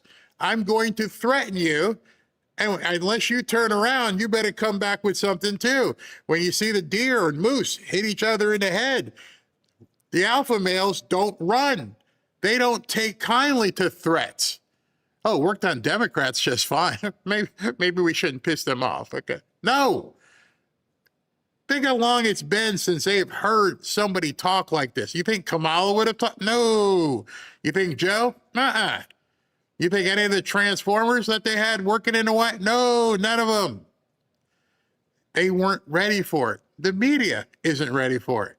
Many people in America aren't ready for it. They've tried to make masculinity toxic. And it has worked. It has convinced people that men shouldn't be like men. Well, understand these mullahs, that's how they think. They would just as much square off with you than look at you. And now you got somebody who's like, okay, let's go then. Let's take it outside. No, they're not ready for that. They're not ready for it. The Democrats aren't ready for it. Many rhinos aren't ready for it. People aren't ready to go bare knuckles. And at this point, he knows there's nobody else that's going to do it. Pete Hegseth, yeah, he'll blow you up if you put him on a long leash. Marco looks like he's ready. Don't mess with these guys. And then we can actually talk. Because now once you get the bravado out of it, once you guys, even though I hate you, I'd love to shiv you or something, I know if I do something, you're going to do something back. Let's go back in the room. This SOB Trump. I can't stand him. Nuclear inspectors, when do you expect them to be welcomed into Iran? Is there a time frame that you guys are looking at? And also in terms of when we could see this entire conflict end, do you think this can end by the midterm elections? Well, look, right now the conflict is in a ceasefire, and certainly our hope is that we get to the final deal and a permanent settlement. But right now, I think we've made great progress, and we should all celebrate that. In terms of when the nuclear inspectors are going to start, it's funny, we were trying to call some of the inspectors last night around 2 in the morning. As you can expect, not many people are answering their phone at 2 in the morning. I expect that will happen at the minimum this week. But we think even some of those conversations with the inspectors and with the IAEA could happen as soon as today. But all right, so that's big. What are they moving on immediately? They are working on immediately finding out who these inspectors will be. Somebody asked in the chat, can we trust the inspectors? You don't have to trust the inspectors. If you make sure they go in with nothing, there's nothing strapped to their legs. There's nothing when they come out, they're not going to walk in alone. When they come out, someone's going to be there to collect that stuff. We're not talking about people breaking into an office and downloading files. You're going to have to go in deep into a mountain, and somehow, I don't know if that logistics have been figured out. How are we getting down there? Well, we'll get you down there. You think they're going to let them go alone? Oh, hell no. They're going to watch everything these people do. Go pick up that dust and bring it back. So already, he hadn't even got off the ground, and they're already trying to, at 2 o'clock in the morning, they're trying to figure out who's going to go in this mountain. That was the first thing. If you listen to what he says, that was the highest priority. Now we need to get the guys to go get the dirt. And we could try to call him last night. And he's like, oh, it probably happened today. I haven't checked in with our team since we made that 2 a.m. phone call to some of those inspectors. Sorry. Mr. Vice President. Thank you, Mr. Vice President. Did you, going in, expect the Iranians to make Lebanon as much of a linchpin as they ended up doing? And how would you describe the progress on Lebanon? I know Mr. Araghchi said it was very good progress, but what's your characterization of it? Yeah, I would describe it as very good progress, too. I mean, look, we want a regional ceasefire, right? We want Hezbollah to stop firing at our friends in Israel. We want Israelis to be able to live in peace. We also want to make sure that, you know, when things happen, they don't spiral into a broader escalation. And so we've been, I think, very good at setting up what we're calling a deconfliction mechanism. But what it really is to say that when things happen, the sides are actually talking to one another. Sometimes, you know, you got a bit of a chicken and egg problem, that you've got a junior guy who fires a drone that didn't have approval from the high command. Okay, of course, Israel has to respond to that.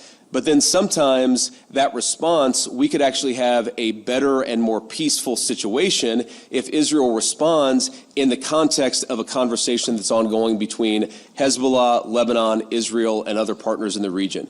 There really hasn't been a mechanism to have those discussions until basically around 4 p.m. yesterday, Bergenstock time, when we set that up. So what we're trying to do is to say, first of all, Israel and every other nation in the region has the right of self-defense, but we want to make sure that everybody has that right of self-defense in the background where we're talking about how to de-escalate these conflicts rather than spiraling out of control. Sometimes what will happen is that if the conflict spirals out of control, that's worse for everybody's self-defense and worse for everybody's security. So we've actually got the process in place to ensure that that escalation doesn't happen. Now, I will say you already see the fruits of that. Over the past 24 hours, it's probably been the most peaceful that we've seen the situation in Lebanon. The previous 24 hours were pretty good. Obviously, there was some shooting about 72 hours ago. So this is a work in progress. But what we've done is actually set up the operation so that we can ensure it doesn't spiral out of control in the future. Does the U.S. want Israel to withdraw forces from southern Lebanon? Well, we want Israel's security to be protected, and we also want Lebanon's sovereignty to be protected, and this is going to be an ongoing conversation. The Israelis have been very clear they do not have territorial intentions on South Lebanon. The reason they feel they have to be there is because they're worried about Hezbollah fighters in South Lebanon firing into Israel. We do believe, of course it's going to require a lot of hard work, that we can get to a place where Lebanon's territorial integrity and sovereignty is protected, Israel's security is protected, and that's going to require some coordination with the Lebanese armed forces, and also it's going to require the Iranians to rein in Hezbollah. That's all the sort of things that we were talking about yesterday, and again, I think that we got much further compared to where we were just 24 hours ago. Have you spoken with Prime Minister Netanyahu during any of this process at all in the recent days? Yeah, we were in constant contact with the Israelis yesterday, but also, of course, with the Saudis and the Emiratis and others in the region. We talked to the Lebanese yesterday as well, so we're constantly trying to keep our regional friends updated about this. This is not a deal that the United States is imposing on the region. This is a deal that the region has desperately asked the United States to put in place. Obviously, the headlines have been very focused about what's been going on between the United States and Iran, but this region has been a basket case for a very long time. And what the president has set us to do, again, lay the foundation, see if we can get to a permanent peace. If we can't, the President of the United States still has a lot of options to accomplish America's security objectives, but he has certainly committed us to this pathway for now, and we're going to keep on working and seeing what we can accomplish. And then I want to just, before we depart here, I want to say one last thing. I've seen some misreporting about frozen or unfrozen Iranian assets. One of the other things that we wanted to do, and wasn't as high of a priority for us for obvious reasons, but we wanted to make sure that we set up a process where if we ever unfreeze Iranian assets, we can ensure that that money, that Iranian money, goes to help the people of Iran and not to fund terrorism. So Jared Kushner actually came up with a very interesting solution with the Qataris, where basically, again, if there is any frozen Iranian assets that are unfrozen, then we have approval over that process. The Qataris have approval over that process. And then the money would actually go to buy American soy, American corn, and American wheat for the benefit of the Iranian people. And as much as I see some of the press misreporting on this, and of course, buttressed by what the Iranians are saying, or not all Iranians, I want to be clear, there are a lot of Iranians who are telling the truth about what happened yesterday, but you see some social media reporting that gets this wrong. But fundamentally, what Jared and the Qatar... Let's stop there for a second. So yesterday, you saw yourself, in fact, many people, not many, but a few people here who were chatting during the show yesterday, well, I heard this and I heard that. And well, you're hearing it from the wrong people. They are lying to you. They are saying stuff merely to try to look authoritative. They didn't have a clue. Oh, the Iranians left. Nobody left. J.D. Vance didn't leave. They were there all night, and you got lied to. So be very, very careful what you listen to. And the entire team here in Bergenstock accomplished is, to me, a classic Trump deal, where if Iranian assets are ever unfrozen, they're going to go to make American farmers richer and to feed the Iranian people. That's a very, very good and very classic Trump deal that's great for our people, great for the people of Iran, and fundamentally, again, will contribute to this regional security architecture that we've built and that we're going to work very hard to ensure that it endures. So from Switzerland, thank you all for being here. I appreciate the questions and I appreciate the engagement. I'm looking forward to going back home, and we'll certainly keep everybody updated on what happens in the days and weeks to come. Thank you all. All right, so he left there, and throughout the rest of the morning, mid-morning, he then traveled to the airport to come back home. And so he took some questions additionally at the airport. All right, guys, good to see you. Well, again, I feel great about the progress that we made over the last couple of days. We're looking forward to going back home. It's been a very long day. I know the reporters had a long day as well, so I appreciate you guys. But look, the fundamental thing we got is, number one, we set up the mechanism to ensure not only the Straits of Hormuz are open, but will stay open. We think about 15 million barrels of oil come out. That's one of the reasons why oil is so low right now. Obviously, that means lower gas prices, and gas prices are going to keep coming down. Number two, we actually set up the right mechanism to ensure the regional ceasefire to manage the inevitable conflicts that will come up. We feel great about that. We're working with our allies from the Israelis to the Gulf Arabs to make sure that sticks, and we feel very, very good about where that is. We have the Iranians allowing weapons inspectors, nuclear inspectors into their country for the first time in a long time. We're obviously going to bolster that inspection regime to make sure they can never have a nuclear weapon. And finally, we continue to make progress on these technical negotiations. We left a lot of our team, the Iranians left a lot of their team at the resort there to keep on working at it. So all in all, a very productive 36 hours. We're going to have to keep working it. The last point that I'll make is, as I told you all this morning, this is laying a foundation for what could be a truly transformed Middle East. but we haven't built the house yet. We're going to have to keep on building, and that's what we'll do. Mr. Vice President, just in terms of the negotiations, you've said before that you've been cautious on these negotiations, that you believe that people are not always acting in good faith. Have things changed over the past 36 hours during your meeting with Iran and the other mediaries? No, all I mean is, look, whether good faith or bad faith, you can't trust anybody's words. You have to trust what they actually do. Letting in the inspectors is a big deal, but again, we're going to see what they actually let the inspectors do once they're in the country. That's going to continually be a part of our negotiation. So my point is not that I trust or distrust anybody. My point is that I trust actions. And what the president has asked us to do is verify what they're doing, focus less on what they're saying.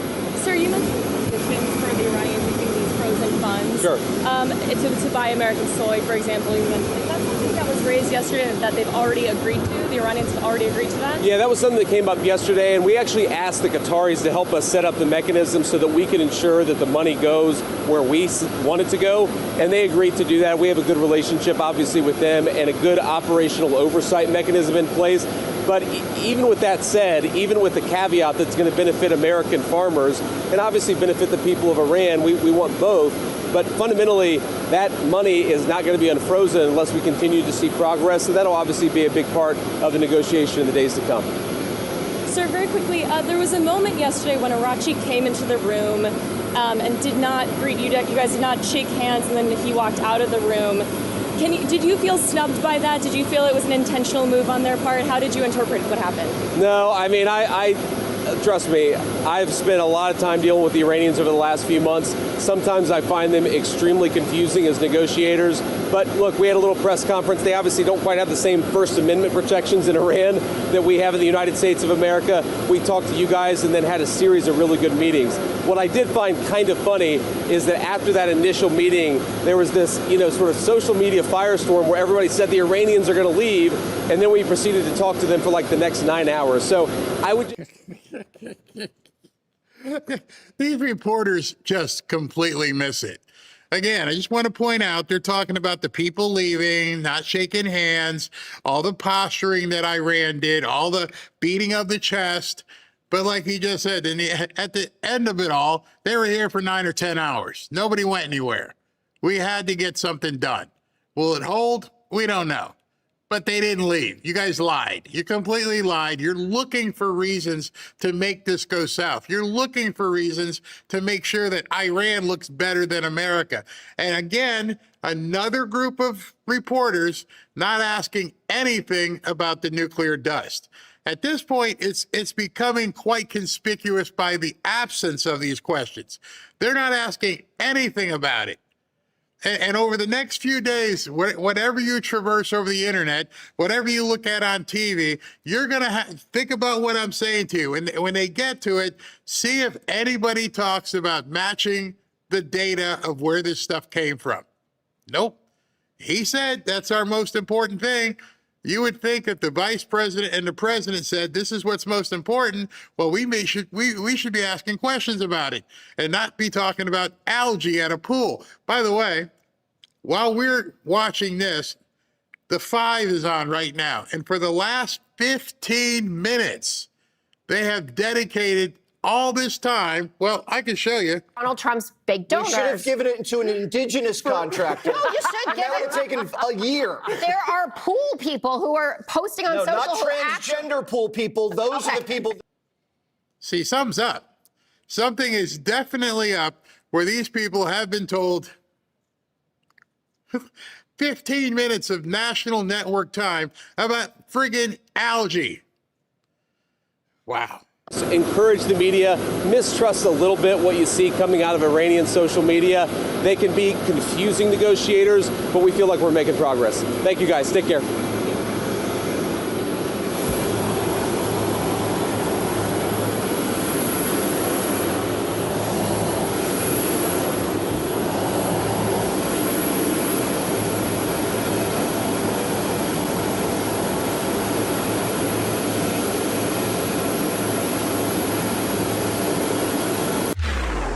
All right. right, so that was JD this morning, and by now, I'm not sure how long of a flight it is from Switzerland. I know the United States is like 9 or 10 hours from Italy. That's the last place we went, Robin and I went. So I'm not sure. Switzerland can't be too much further, especially when you're flying in that kind of an airspace. He's probably back by now, if not relatively soon. So we shall see what happens when he returns, and tomorrow and the next day as things go. So it's looking good, but as you know, and as you follow these people, anything can happen in the next day, next hour.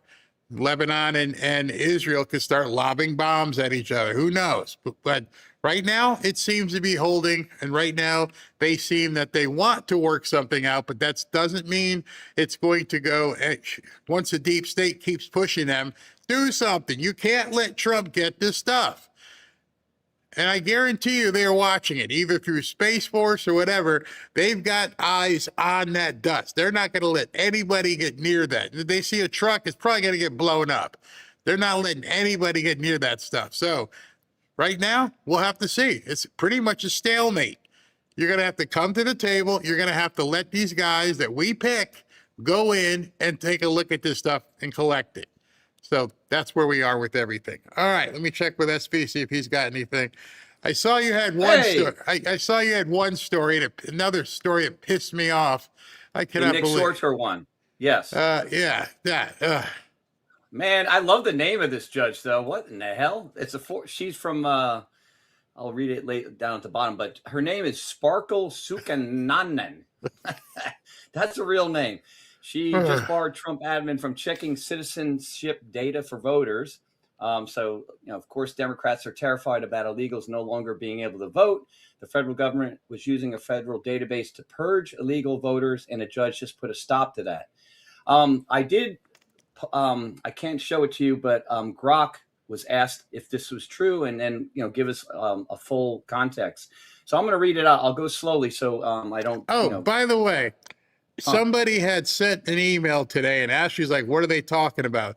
When you say you check Grok, but you can't show it, they're like, what do you mean he can't show it? I see Grok all the time. So what he's telling you is he did like a verification search, and there is a way to show it, but he wasn't able to do it right here. So that confusion, just wanted to let you know. Okay. Yeah. Yeah, Grok is one of the tools that I use to verify stories. Of course, I always go straight to the real source, which is Truth Social, Trump. So I don't always, like when I read something like Mario, I kind of given up on him. I don't include him in my list now. Well, I mean, he has some stuff, but he's all over the place. And but this is what Grok came up, and it was interesting because there's a little truth to it. So let me read it. So the core is true. She ruled today that the Trump admins overhaul the SAVE database, repurposed with SSA data for bulk citizen checks and state voter purges, violates the Privacy Act, Social Security Act, and the APA. She blocked further use, citing unreliable data that wrongly flagged citizens in privacy overreach. The goal of removing non-citizens from the rolls is legitimate. Only citizens vote in federal elections. Documented cases do exist, and lax enforcement created real risks. But courts require a process. You can't just mash federal databases via EO and hand them to states without safeguards. Inaccuracies disenfranchise citizens too. So they're saying outside the box, this highlights why executive shortcuts on election integrity backfire legally. Congress needs to act clearly on proof of citizenship and database fixes. SCOTUS review makes sense if appealed. Separation of powers and accuracy both matter. They know this. They know. Hey, again, they're trying to basically run out the clock. Hopefully, by the time he's got to go to SCOTUS and everything else, they know it. They know exactly what's happening. It is working. I mean, another rogue judge. Yep, and stopping you from investigating Tim Walz, stopping you from investigating the fraud. Why? Why would you not want that investigated? But wait, I guess we know why. They need the illegals. They need the fraud. And so it is what it is. What else you got? Sparkle Sukanon. What a name. Sparkle from Trinidad. Sukanon. She's from Trinidad, man. Come back to Jamaica. Oh my gosh, that's crazy. Man. Well, the other thing I had was the clandestine story, but that was we're gonna get to that in a little bit. And there apparently was a crash of a MH-60 helicopter in Sitka, Alaska earlier. It went down. Luckily, there was no fatalities. They were able to rescue all 4 personnel on board, and they were evacuated to a local hospital. They're not quite sure why it went down. It's still under investigation, but it was a Coast Guard helicopter in Sitka, Alaska. I wonder if it's like one of those helicopters you see on like the Deadliest Cats, those big helicopters that go out there and save people when they're boats or something. I love that show, by the way. I'm always watching that show.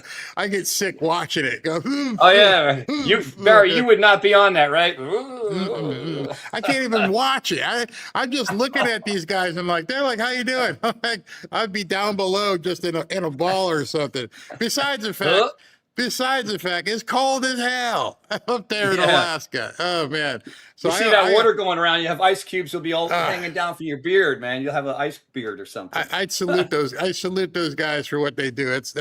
We when the kids were down here this weekend, we had some king crab, and I actually thought about them. I'm like, yeah, those guys up there, they brought this food for us. Oh my God, crab meat! I love crab. King crab. That's all. King crab is even better. Yeah, the big crab legs. That's all I have right now, Barry, if you want to keep going on, because I know your time is limited and you got a lot of stories to cover. All right, I'm going to cover two more stories. This next one will be kind of short, so I'll be right back. You've seen the headlines. Big banks are predicting gold could climb over $6,000 an ounce, with silver going as high as $300 an ounce. The news is finally catching up to what I've known for years. The value of the dollar is under assault, and the demand for gold and silver is absolutely exploding.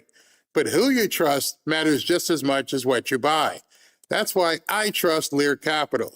They're an education-first company that prioritizes customer experience over a quick sale. And because of that, Lear has thousands of satisfied customers, over $3 billion in trusted transactions, and was named the best overall gold IRA company by Consumer Affairs. If you're considering gold and silver, call the best in the business and the company Robin and I personally trust, that being Lear Capital. Call today for your free investor kit and ask how you can qualify for up to $20,000 in bonus gold. Call 800-601-5430, or as you see on the screen, go to learberry.com. One man is being victimized. Wrong button. Hold on. It's supposed to be this one. Count on Sunday. With nearly all votes tallied, De La Espriella had won almost 49.7%, just ahead of left-wing Senator Ivan Cepeda, who was on 48.7%. The tight race signals a deeply divided electorate after a campaign dominated by concerns over security and the economy. De La Espriella, who is backed by U.S. President Donald Trump, campaigned on the promise to crack down on crime and peace talks with armed groups and boost the oil and gas sector. He has blamed outgoing leftist President Gustavo Petro for rising insecurity and economic strains. Despite pledging major cuts to the size of the state, he says popular social measures, including a higher minimum wage, will remain. Speaking to supporters in the northern city of Barranquilla, De La Espriella vowed to overcome division. I will govern for all Colombians. Para todos los colombianos.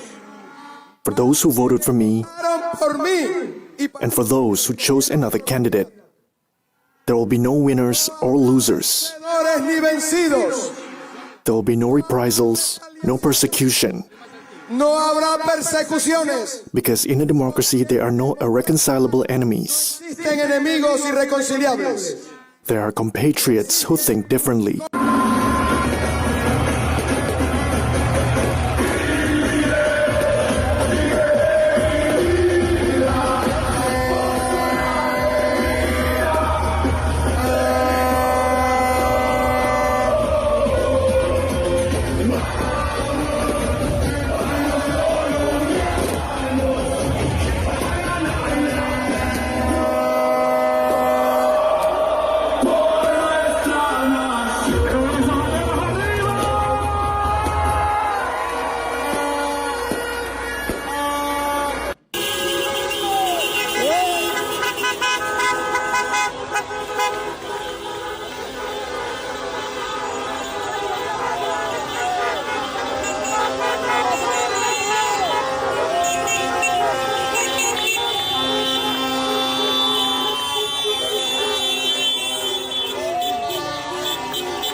So some of you may be sitting back going, well, I don't care about what's happening in Colombia. Well, then I'm going to take you back a couple weeks to where we were talking about the Monroe Doctrine and the Monroe Doctrine and the Western Hemisphere, which Colombia is in. Now, Trump found this to be important. Obviously, he wanted this guy to win. He backed him, and he posted this. He says, congratulations to El Tigre, the Tiger Abelardo de la Espriella, the new president of Colombia. It was my great honor to endorse him, and I look forward to working together to build a powerful relationship between Colombia and the United States of America, which will bring new levels of greatness for both of our countries. President Donald J. Trump. So upon him winning last night, and as you saw, he was in bulletproof glass everywhere, and now President Trump is, best buds with him, and Marco Rubio posted about him today as well, and as well Pete Hegseth. So who do you think right now is worried about soiling their defense? Well, if you know anything about the Escobar team and the cartel down in Colombia, that's where the yayo comes from. That's where cocaine comes from. You know, the drugs that have been coming into America for decades. Now has President Trump as an ally of their president, which means the United States military is on call should they need some help in Colombia, not boots on the ground. We don't need that. Remember, where we're going, we don't need cars. We don't need boots on the ground. Right now, the cartel members must be pooping their pants.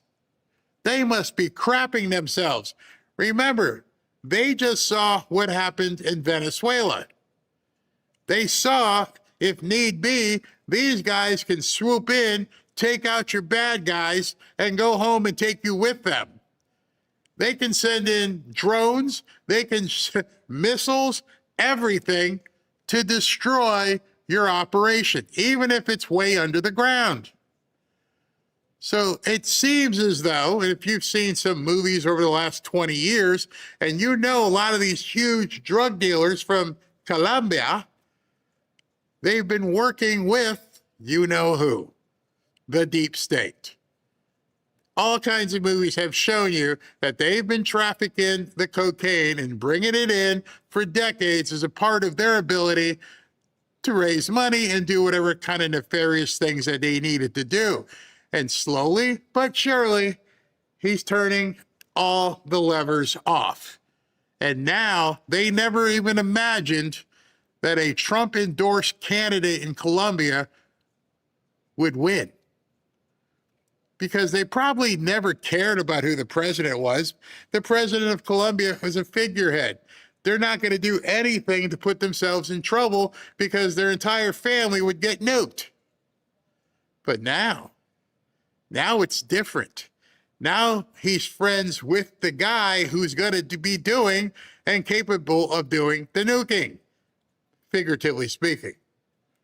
Now he's right there where President Trump is saying to him, I can't wait to build a powerful relationship with you. Now you also have to think of this with the Avengers and the Shield of America and all those countries, those other Latin countries. Argentina with Javier Milei, Ecuador or El Salvador with Nayib Bukele. And all those countries that are now part of the Shield of America, those Avengers, all those Latin American countries. Oh, there's one we're just waiting for. That's Cuba.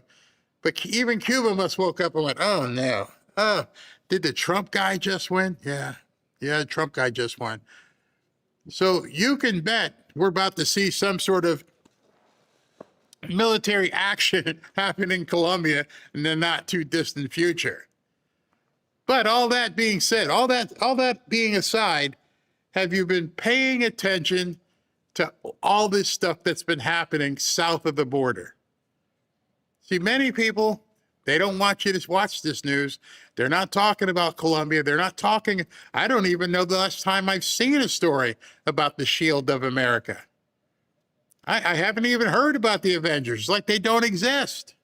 They don't talk about Javier Milei. They don't talk about Nayib Bukele. Why not?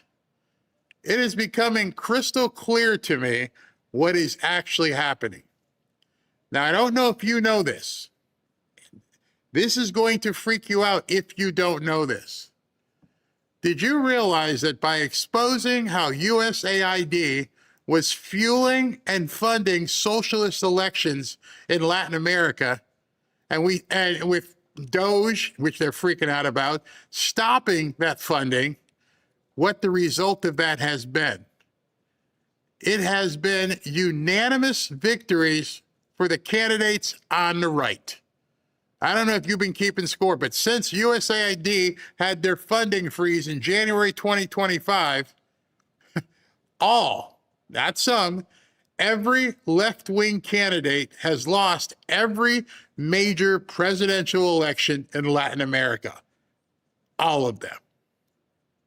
Let me lay this out for you. Bolivia, right-wing won October 2025. They crushed the long-ruling left-wing people. 2 decades of socialist mystery gone. Chile, 2025. Right-wing candidate Jose Antonio Cast won big. Honduras, 2025. Right-wing victory, Costa Rica, 2026. The right has continued its winning streak, and now Colombia in 2026, yesterday. It just keeps happening. All of these Latin American countries all of a sudden don't want socialism. It's amazing because $32 million just came off the books. They're no longer getting the money to do their color revolutions and do anything. Peru, June 2026. Right-winger Keiko Fujimori is winning. This is not a coincidence. I think you have to realize at this point, this is not coincidental. This is a benefit. This is a feature of the Trump administration. It is becoming a pattern. This is what happens when you turn off the spigot. Colombia just exposed the entire American election grift. Number one, the Marxist leftist regimes cannot win clean elections. And they cannot win clean elections without foreign cash pipelines like USAID. Without that USAID money, they can't fund their nefarious crap in all of these Latin countries. And very quickly, you saw the people dancing in the streets, ecstatic about not having to deal with socialism. Number two, a country with a narco history, a heavy drug history, Colombia, that you guys have watched movie after movie after movie about. They counted 25 million votes, paper ballots, in 2 hours. In person, ID required, public hand counting. Cleaner, faster, more transparent than even the state of California here in the United States, which is still trying to find more mail-in ballots weeks later. Just let that sink in. A country in South America, Latin America, was able to count 20 plus million votes by hand in a couple hours. You see how this is going? You see why these judges are making these crazy decisions? They know they're about to fall and fall hard. They now have the blueprint. They're like, hey man, we're watching what he's doing in all these Latin American countries. One by one, they are falling. The Democrats don't have a voter suppression problem. They have a competence and integrity problem. Back in 2022, just a few years ago, USAID sent $34 million to Colombia.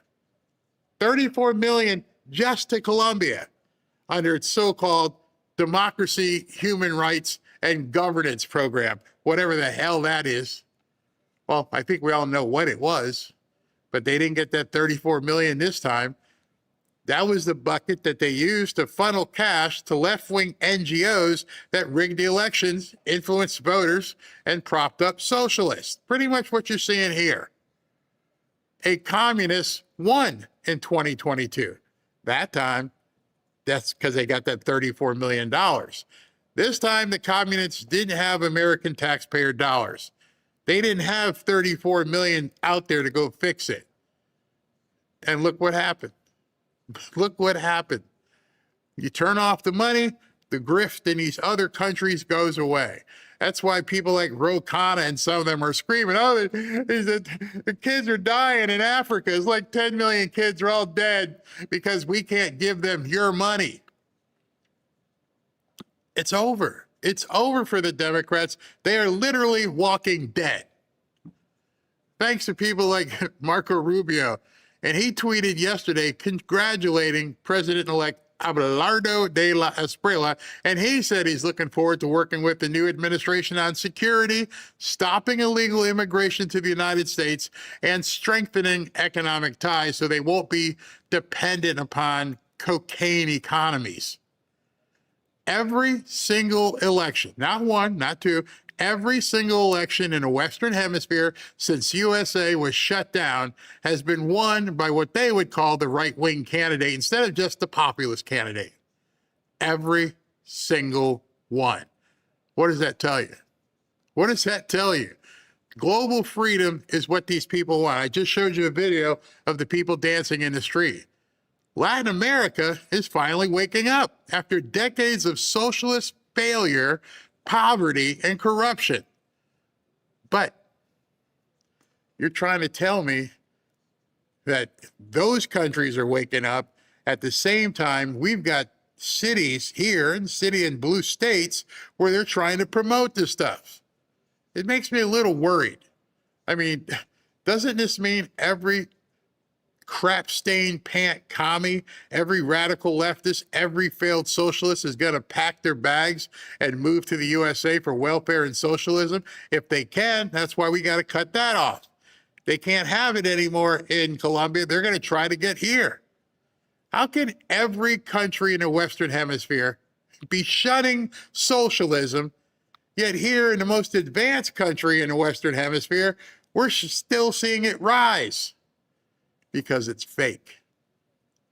You know, this entire socialism trend here is overblown in terms of appeal. They don't have the numbers. It's all fabricated. The people in Latin America are living it. We know there's people in some states here where they're just nominating these crazy socialists, but the apathy is what's killing them. New York has 20 million or plus people just in Manhattan, just in the 5 boroughs of New York. And how many of them showed up to vote for Mondami? A fraction. They let it happen. They knew how they would attack certain boroughs and stuff, and they knew Americans are getting fat and lazy. I don't care. Now it's too late. They can't win if you're not apathetic. They can't win without the money being funneled into them. The corruption that they always say that they want to do away with authoritarianism is the very thing that they're trying to put on people in the form of a government. People in Latin America experience misery firsthand. Unfortunately, most people in America, don't experience misery like that.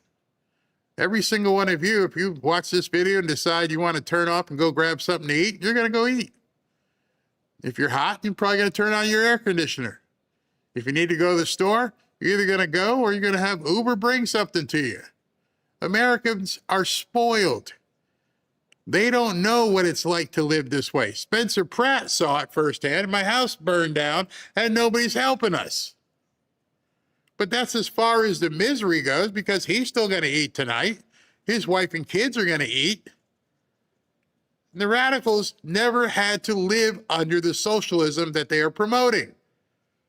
Not once, not any of them. They've been indoctrinated in our universities. They've been fed propaganda by the mainstream media. and told that real socialism has never been tried when in fact it has. It can't work. Our open borders, generous welfare system, they act like a magnet for these people. But here's the good news. The American people have to wake up. I believe many of you are waking up. Even Democrats. Yeah, I say that. I talked to some people over the weekend, and the other problem that they're having is fear, which I don't understand. If you don't like what's happening in your city, speak out. So what if they call you racist? So what if they call you a Nazi? So what if they call you a fascist? Right now they can call you names. They get in charge and they're going to take over your lives.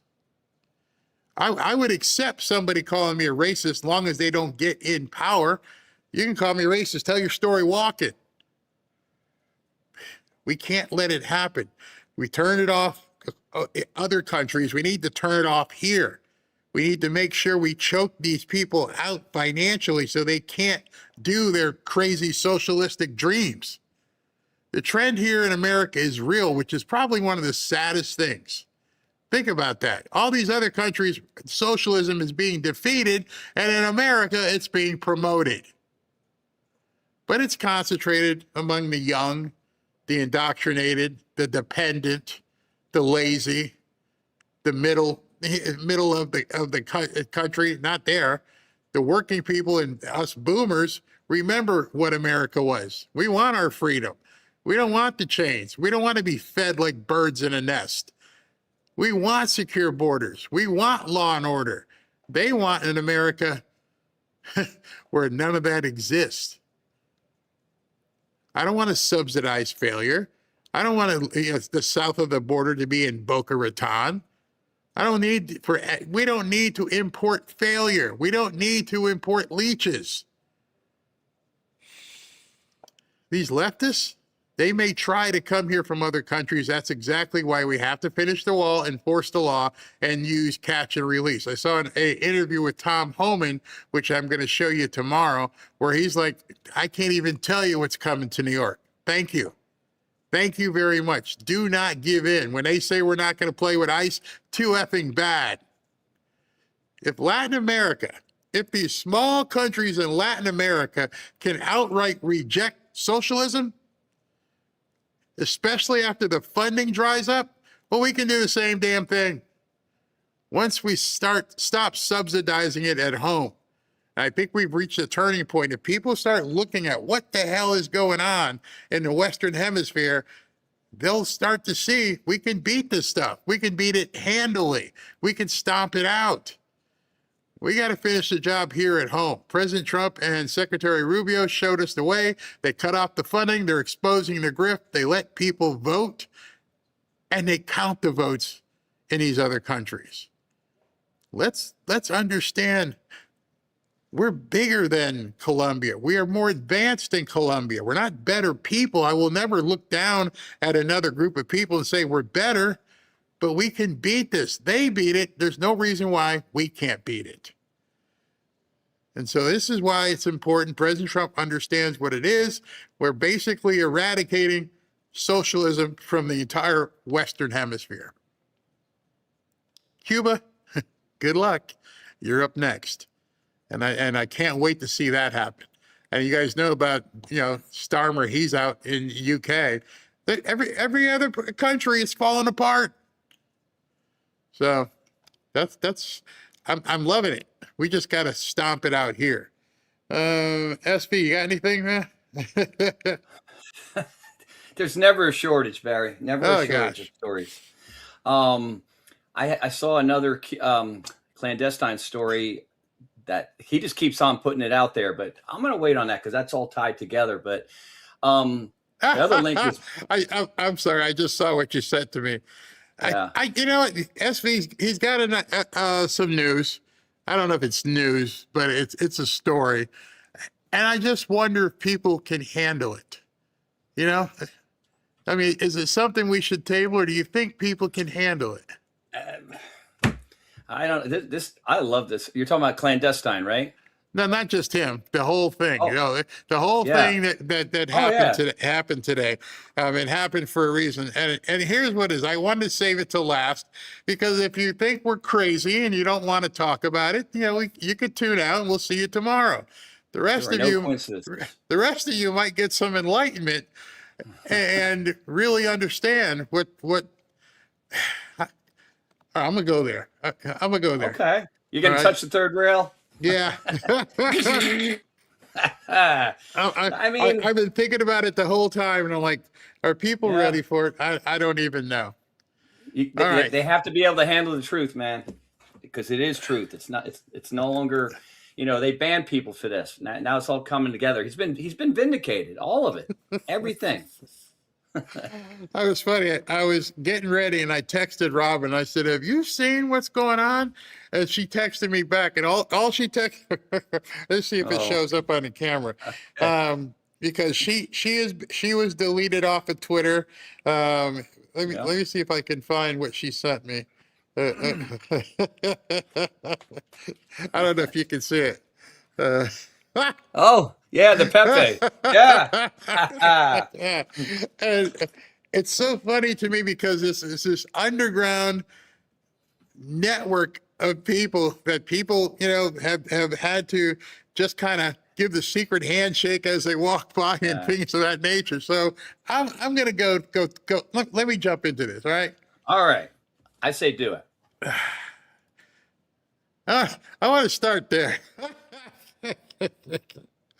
I just want you all to look at that right now, and just some of you guys are probably thinking, what in the hell is Barry talking about? Well, you know, back there, I think you learned during your high school days, you were reading books, you know, Uncle Tom's Cabin and things like that. And there was an underground network of people that, you know, would do certain things. And all through our history, we've had, you know, underground networks of different types that would advance certain causes and part of certain movements. And then, you know, they've made movies about the resistance and everything else. And well, we have one here. We have one here in America that's been told to shut up, don't talk.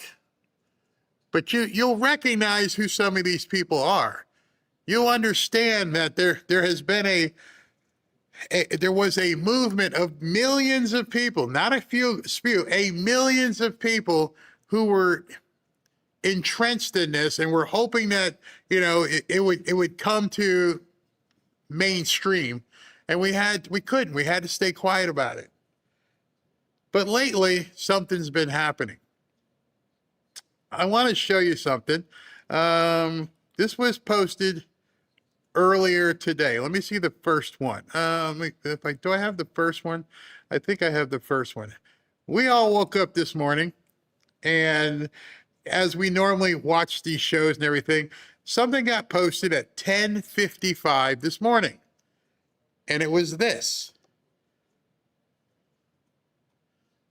And many of us went, what? Hold on a second. What did you just post from the White House? And of course, what that did, it caused many of us to just be the frog. We immediately went, whoa, now are you activating us? Is this what you're doing right now? Are you activating the hidden army? The most loyal of loyalists who people, just like with everything else, have called us conspiracy theorists. Now, this post, we now know, had two meanings because today was about the quantum technology. But I want to show you something. This was posted and the rest of the page is dark. I'm scrolling with my mouse, probably 5 or 6 pages down. I'm still scrolling. And then this, and by Q, we mean quantum. Stay tuned. I looked at this, and I'm sure some other people did, is that there was 2 separate messages here. They let us know, and then they just left everything else blank. And also how many times you had to scroll and all the different marks just to get down to the bottom. That's the other message. The first message, And then it followed with a second message. And like, and like SP was saying, clandestine was like the first one because I'm sure this is going to go over well. And then this came out, quantum dominance. All these things were coming out. And at that point, we thought, okay, that was it. They were just being cute. Okay. Then a little while later, this showed up on the Department of War CTO. Are you enjoying the show? And people are like, wait a second, man. You can't use those terms. Are you enjoying the show? Refill your popcorn. You'll love this next part. And he talked about America. Somebody in Pete Hegseth's division talked about American quantum dominance, but they highlighted the Q. They highlighted the Q. Many, many, many people took this as, are they lighting the bat light? Is the bat light going up? Are you activating the Legion? Like, not really sure. Not really sure. Well, then the White House this afternoon posted this. And if you don't know what this is, it looks like an actual post by the people who are running this network. It is formulated in the exact same way. It's got 47 up in the title, and it looks just like it's supposed to. And of course, clandestine was again the first person to post a response. And then of course, people are like freaking out. Then we saw this. Let me get the next one that came out. Clandestine. This is where SV is going. Clandestine then posted this. Holy crap! The White House official account is legit Q posting. This is not an actual Q drop, but it's a meme constructed to look like a Q drop. People can claim this is trolling, but this is obviously, many people took it as a soft disclosure. What is the main thesis of the drops? The entire thing revolves around uranium-1, Obama's Iran deal, and the rogue nuclear material that ended up in North Korea, Syria, and Iran.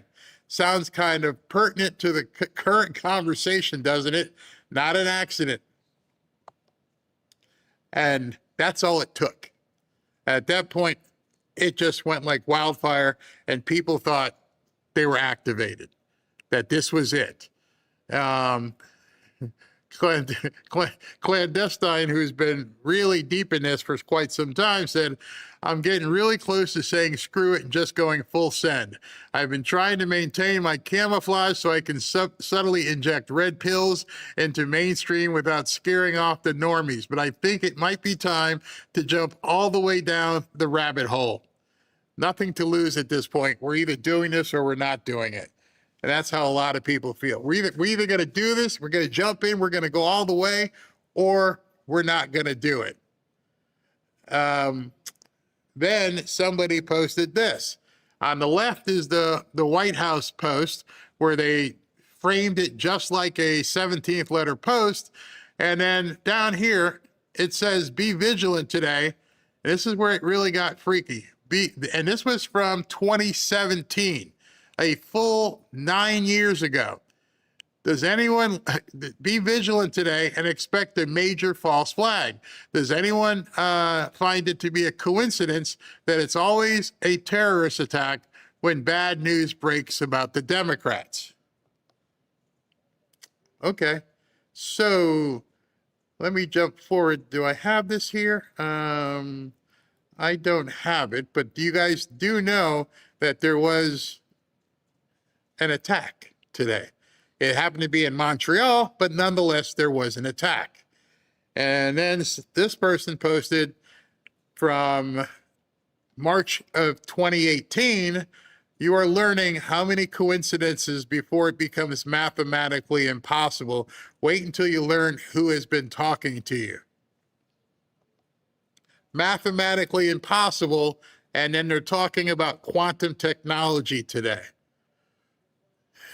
And it just kept going and going and going all day. Until, I guess, SB had sent me a couple other things by clandestine as well.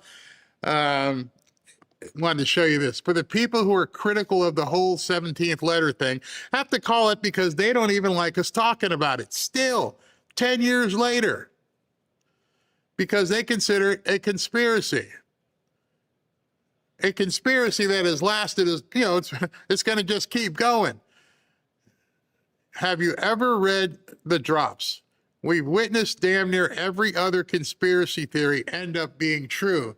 Yet, why do people think this one is too far? Do people even know what it's really about? It's mostly about uranium, uranium-1, and the rogue nuclear material. The Drops allege that the nuclear material from uranium-1 ended it in Iran, Syria, and North Korea, and that the Obama administration did this intentionally.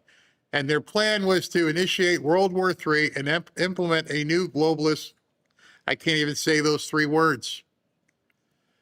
Obviously, there's a lot more that is discussed, but the overall message revolves around the uranium-1, hence the reference to clearance, meaning the Department of Energy, nuclear, the uranium. Is it an accident that the Trump administration is openly drawing attention to this right now? Because that's the part you have to understand. They didn't have to do this. They did it intentionally to draw attention. They knew there's people in the shadows who would see this stuff today and just sit up. Wait a second, what are you saying here? Millions of people who've been called Q-tards and crazy and tinfoil and all the other things. They knew what they were doing when they posted this. So I think the Trump administration is urging the public to read the drops, particularly the opening ones, which are mostly about uranium-1. I've been subtly injecting this narrative into the mainstream the entire time, planting the seeds for when this moment arrived. Where do you think I learned it all? Where do you think all of us learned it from? And so right now, some of you are probably saying, I don't just get this. And the reason why you don't get it is because you weren't in there at the beginning. But obviously somebody in the White House, obviously somebody in the Department of War felt comfortable today to reveal what they revealed. And then you scrolled all the way down, is it about quantum technology? But they knew what they were doing. They knew how people were going to react. They knew that the movement, they knew that this shadow army would be completely ready to go. All of the things that you've heard, nobody can stop what's coming. Where we go one, we go all. All of those phrases came and they originated back on those boards. And now the president, the White House, and the Department of War are now openly posting this stuff. And now you understand why people are just like, whoa. Sound crazy? Yeah. Sounds real crazy until you start realizing we've lived in a crazy time and all this stuff that's happened up to today, you would never have thought was real either. You would never have thought that some guy named Fauci would basically open the doors to a disease trying to kill as many people just so they could have mail-in votes. You would never have thought that your government would have been a part of that. So then when you put all this stuff together, and I have to be very careful, we start putting all this stuff together and we're going to jab people, we're going to make them lose their jobs if they don't take this jab, and we're going to give them this mRNA thing that's going to change their entire familial DNA, and some people might die. Sound crazy to you at this point? Well, I'm telling you, there's an entire legion of people who have been quietly waiting. You want to see people rise up? You want to see things completely change? Keep tweeting like that.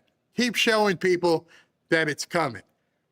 I had talked to Alpha Warrior at one time, and Alpha Warrior was telling me, I'm like, are you reading it? He's like, I'm reading it. What do you think? And I'm not advocating anybody to believe anything. I'm not advocating for people to go. I'm advocating for you to watch. I mean, this was a long one. You can look at it. If you are too intimidated to read the drops, I'll read them all for you. And he goes through some of them. He goes, the main allegation is that the Obama admin intentionally gave U.S. uranium to North Korea, Iran, and Syria. And he goes on. This is a long post, and he's showing drops, and it's a thread, and he gives you more and more and more. If I've ever given you any information that you considered homework, now might be the time to dig. Now might be the time, because the information is voluminous. It's not one or two posts. It's literally everywhere. Everybody has been talking about this stuff. We just couldn't. I want to show you a quick video. I got this from Alpha Warrior. I want you to hear this. It's 2 minutes long. 2 minutes. It doesn't matter who Q was. If Q was Trump, or if Q was a bad guy, or if Q was some snotty-nosed 40-year-old virgin liberal dude sitting in his mom's basement. It doesn't matter.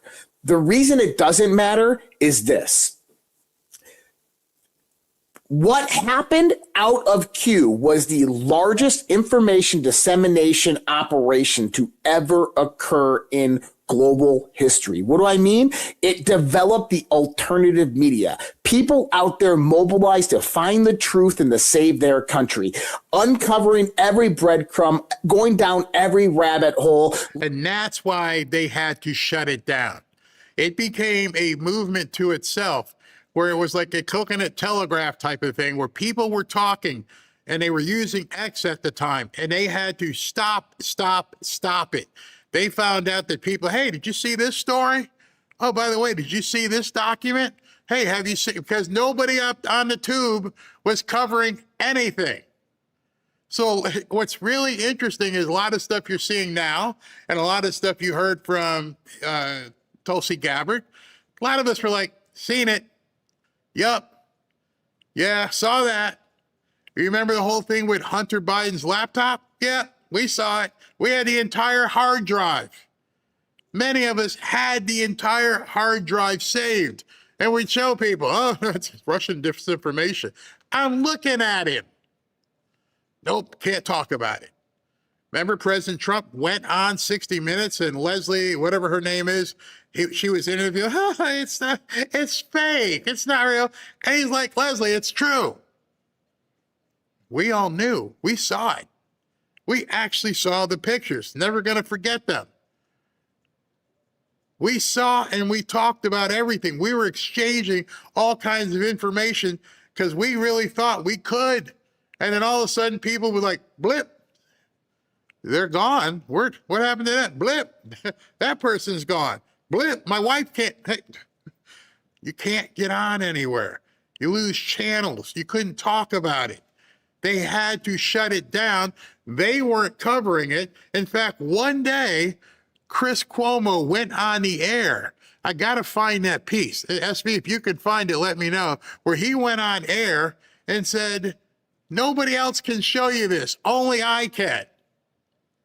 And we're all like looking around like, I can show it to you. And then, what's her name? Mika from Morning Joe. She starts talking. She goes, we're the ones who are supposed to decipher information from you. If you don't hear it from us, it didn't happen.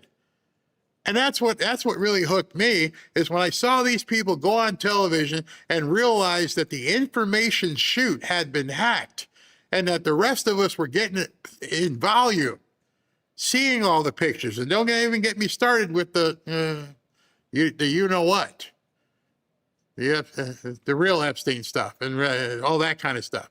Don't even get me started. They had to shut it all down. It got so bad they kicked people off of Twitter. They kicked people off of Facebook. You couldn't even mention these terms on YouTube. It got that bad. So when he's saying we were the information, they wouldn't cover it, and they wouldn't allow you to even say it. Oops, wrong one. Sorry. My bad. Hold on. looking and investigating the every damn thing that you can think of to find out who is corrupt, who is treasonous, who's a traitor, and how it all happened. That's what Q did. It mobilized people. And you got dipshits like Alex Jones out there saying that, oh, well, it just got people to sit home and do nothing and just put their feet up and eat popcorn, and it was meant to immobilize people. It mobilized millions upon millions of people around the world and create. You know, we're not all crazy. I'm looking into the chat and a lot of you guys are like, yeah, I remember. I saw it. And then you became persona non grata at work. You were considered a kook. You don't even say the word. Say 17th letter. You're not even allowed to say it. And today, the White House is posting it. The White House is actually posting things. And you're wondering if it's a com? It created Badlands Media. It created the Red Pill Project. It created the Alpha Warrior Show. It created every damn podcast you can even think of right now on alternative media, because the majority of them, if you went back to Rumble, back in the heyday when Rumble first came out, guess what? It's nothing more than Q shows and all shows about Q and the deep state and all of that stuff. We built alternative media because he's telling you the truth. Unfortunately for some of these guys, and this really happened, they have no home. They have to stay on Rumble because they can't talk the way they'd like to on YouTube. It is very sanitized. Even to this day, you have to be very careful, very careful. You have to use a lot of innuendo. You can't go full bore. And so they're on Rumble, some of these guys, and the problem with it is when everything started clamping down on YouTube, you had to change your language. You had to come up with a different way of, communicating with people. You just couldn't say what you wanted, and you definitely couldn't show stuff. You couldn't show the Anthony Weiner stuff. You couldn't show some of the other stuff, which I've trained myself. It goes in my mind. No, don't say that. Don't say it. But we saw it. Hey, there's some crazy stuff. And it was real. We had police officers, we had detectives, we had politicians who were dumping stuff. So all this stuff that some people are going to probably learn at some point, millions of us have been sitting back going, is this stuff ever going to come out? Are they going to talk about, I don't know. So yeah, he's telling the truth. Of this content, because of this information. Why? Because it was the largest information dissemination operation known to man. So it doesn't matter if it was the Mossad, if it was the CIA, it doesn't matter if it was a snot-nosed fucking dude, liberal dude in his mom's basement, it doesn't matter if it was Epstein and Bannon, or if it was actually really a real, true military operation where they understood the aspects of psychological warfare, utilize it against good people to mobilize them to do exactly this, to take. See, that was the prevailing theme, that there was somebody militarily, and this is all the stuff that happened with Trump, and especially it got heated when everything happened in 2020. We had to go underground. And so everything, people were talking about what Mike Lindell had found and what Sidney Powell had found and just so much stuff. They wouldn't allow you to even talk about it. And they keep saying, there's no evidence. There's no evidence. That's right here. We could see it. Oh, it was crazy, crazy times. Back over the idea of information, to take back over the warfare domain of information, because in that domain right there, the war can be won. And we so far have won this fucking battle because we own the domain of information. It survived 2 administrations. Neither administration was able to shut it down or expose it. That alone has always been very significant to me. There was a comment here, and it said that some say that the 17th letter is just a weirdo. Very well could be. But from what you've seen lately and what you've seen over the last couple of years, It's a lot of weirdoing. A lot of weirdoing. Did you think that there would be a time where boys would lop off their junk to go play sports with girls? Oh, we did. Did you think there'd be a time where you'd see an election where, it was like this and then boom, but don't talk about it?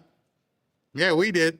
So the weirdo part has been overweighed by the amount of information that proved to a great extent what a conspiracy theory really is. And that was one of the things I've said on this show for quite some time. And I'll continue to say it. A conspiracy theory is basically something you don't know about. Then they can label it that. They can say you're a weirdo. They can say you're a racist. They can say you're a Nazi. They can say you're a fascist. They can say you're a deplorable. Because that way, that we can't take them seriously. The basket of deplorables over here. The racists, the Nazis, the fascists. We don't take them seriously. They're crazy. That's why it's been done like this. And so I don't know anything more than that other than the fact of saying somebody in the White House decided to post just that today and leave so much of it. If you don't think this is a calm, explain to me right now in the chat, explain to me why competent people who are running social media for the White House, explain to me why they posted that and they waited page after page after page after page to post this at the bottom. They make a mistake? Did they forget? Because, this is X. You could have just go, hey, we'll be posting about quantum today. Explain it. I'm a conspiracy. I'm a tinfoil hat guy. Explain that to me. And then when you're explaining that one, I want you to then go ahead and explain this one. Where is it? Yeah, explain this one. They just had it, they did it twice in a row. Just happened to do it twice in a row. Somebody, they thought it was funny, so they would create an entire meme after you just said that. You see, most of the people who don't know would never have even understood what this was. If you didn't know what I'm saying to you right now, you wouldn't know what this is. There's no way the normies understand what was even done there.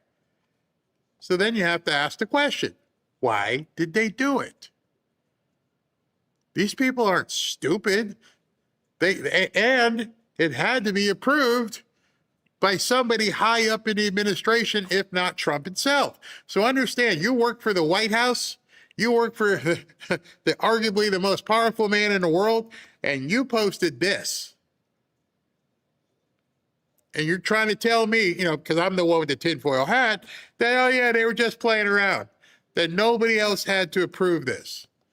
That's where I'm going, is that people can never have a good answer for the things they see.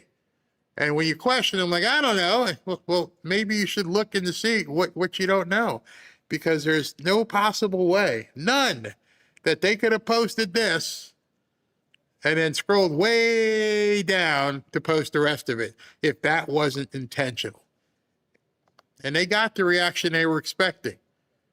They got the exact reaction that they hoped they would get when they posted it. And now people are looking.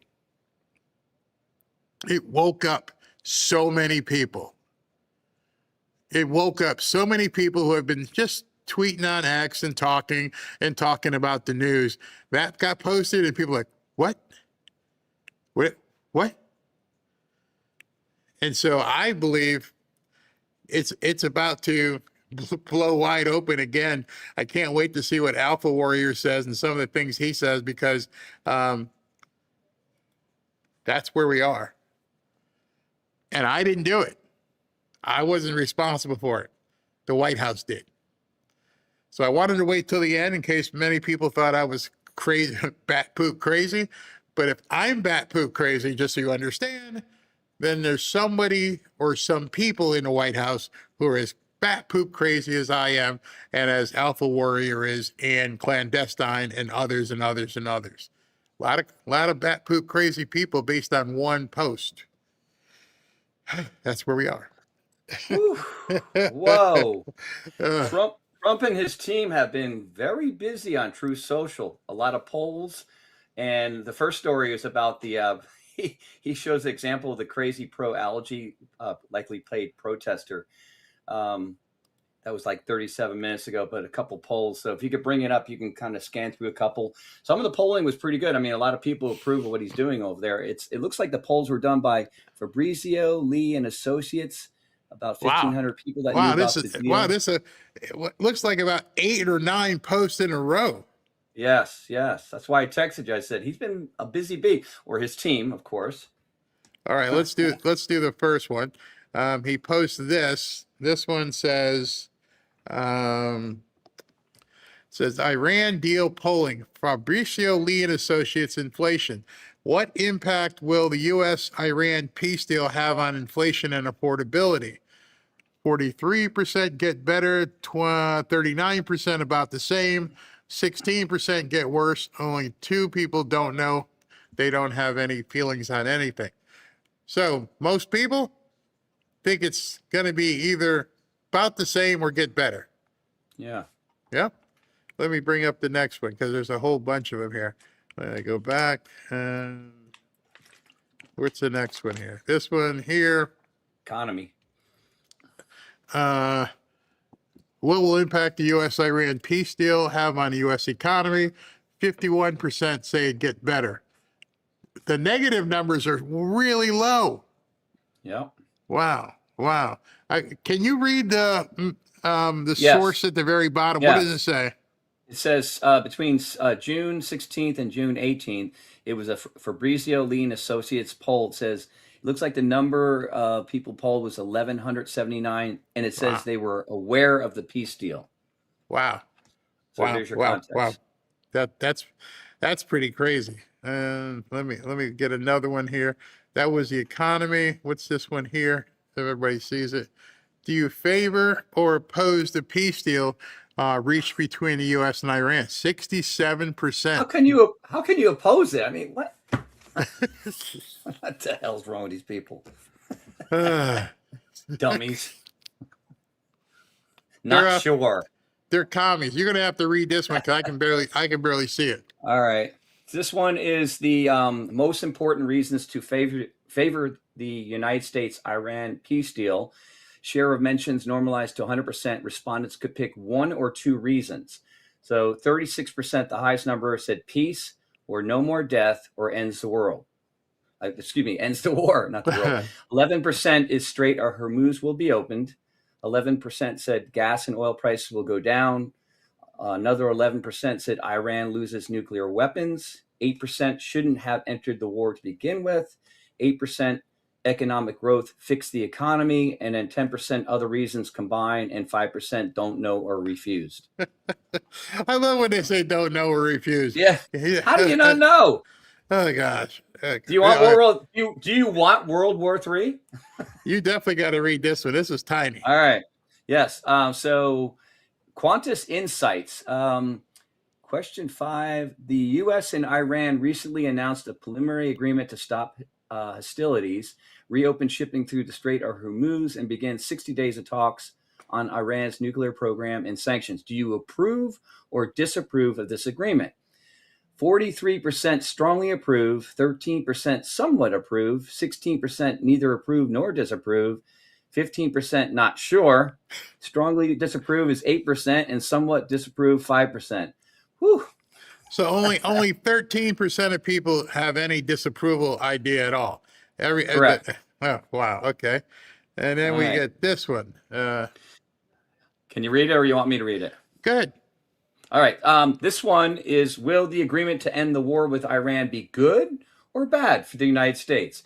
It was about 1,000 people were polled between the same dates. 58% very good, somewhat good.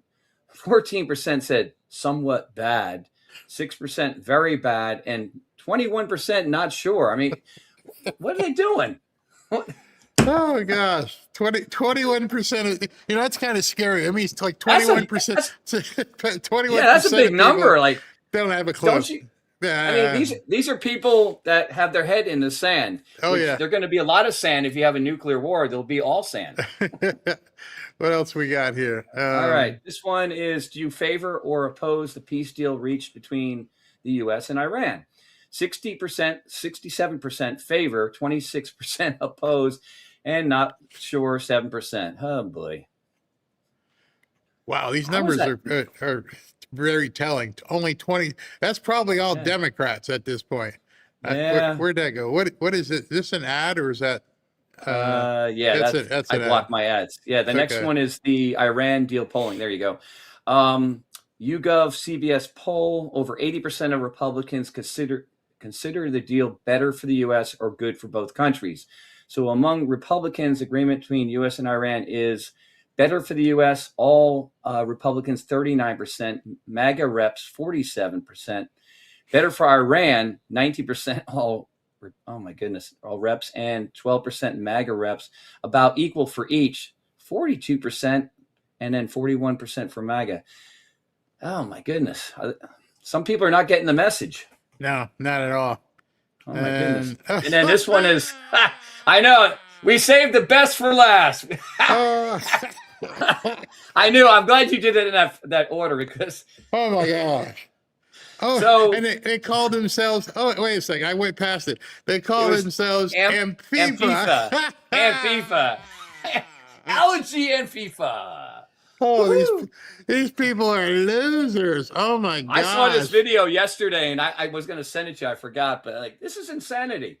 So he writes, here is another example of a crazy pro-allergy likely paid protester. The sign says, first it came for the allergy, which is in reference to a famous post-World War II, or that's World War XI for you-know-who, statement about Germans not speaking out against the Nazis. Then they came for the Jews, and I did not speak out because I was not a Jew. Then they came for me, and there was no one left to speak for me. Oh, boy. What? Barry, they're gone bananas. These people are absolutely nuts. I mean, completely nuts. I did have a good news. They're never coming back, man. They're never, ever, ever, ever coming back. I did have a good news story to end with. The one above in there from Eric Doherty about the MLB. So baseball, so sports. It's good. Wait a minute, Eric. Wait a minute. I closed that window. 1 second. On your message. I got a breaking one for you. Breaking news into the Fanfare news feed. Oh boy! Oh boy! Oh boy! Oh boy! Oh boy! This is going to cause the SB says breaking: the deep state firings have begun after Bill Pulte takes over as acting director of DNI. Let's go. Pulte is not a Senate nominee, so he can be hyper aggressive and not worry about the Senate blocking him. Ooh, boy! Oh boy! Oh boy! Oh boy! They're gonna go crazy if he starts firing people today. Oh man. I love that.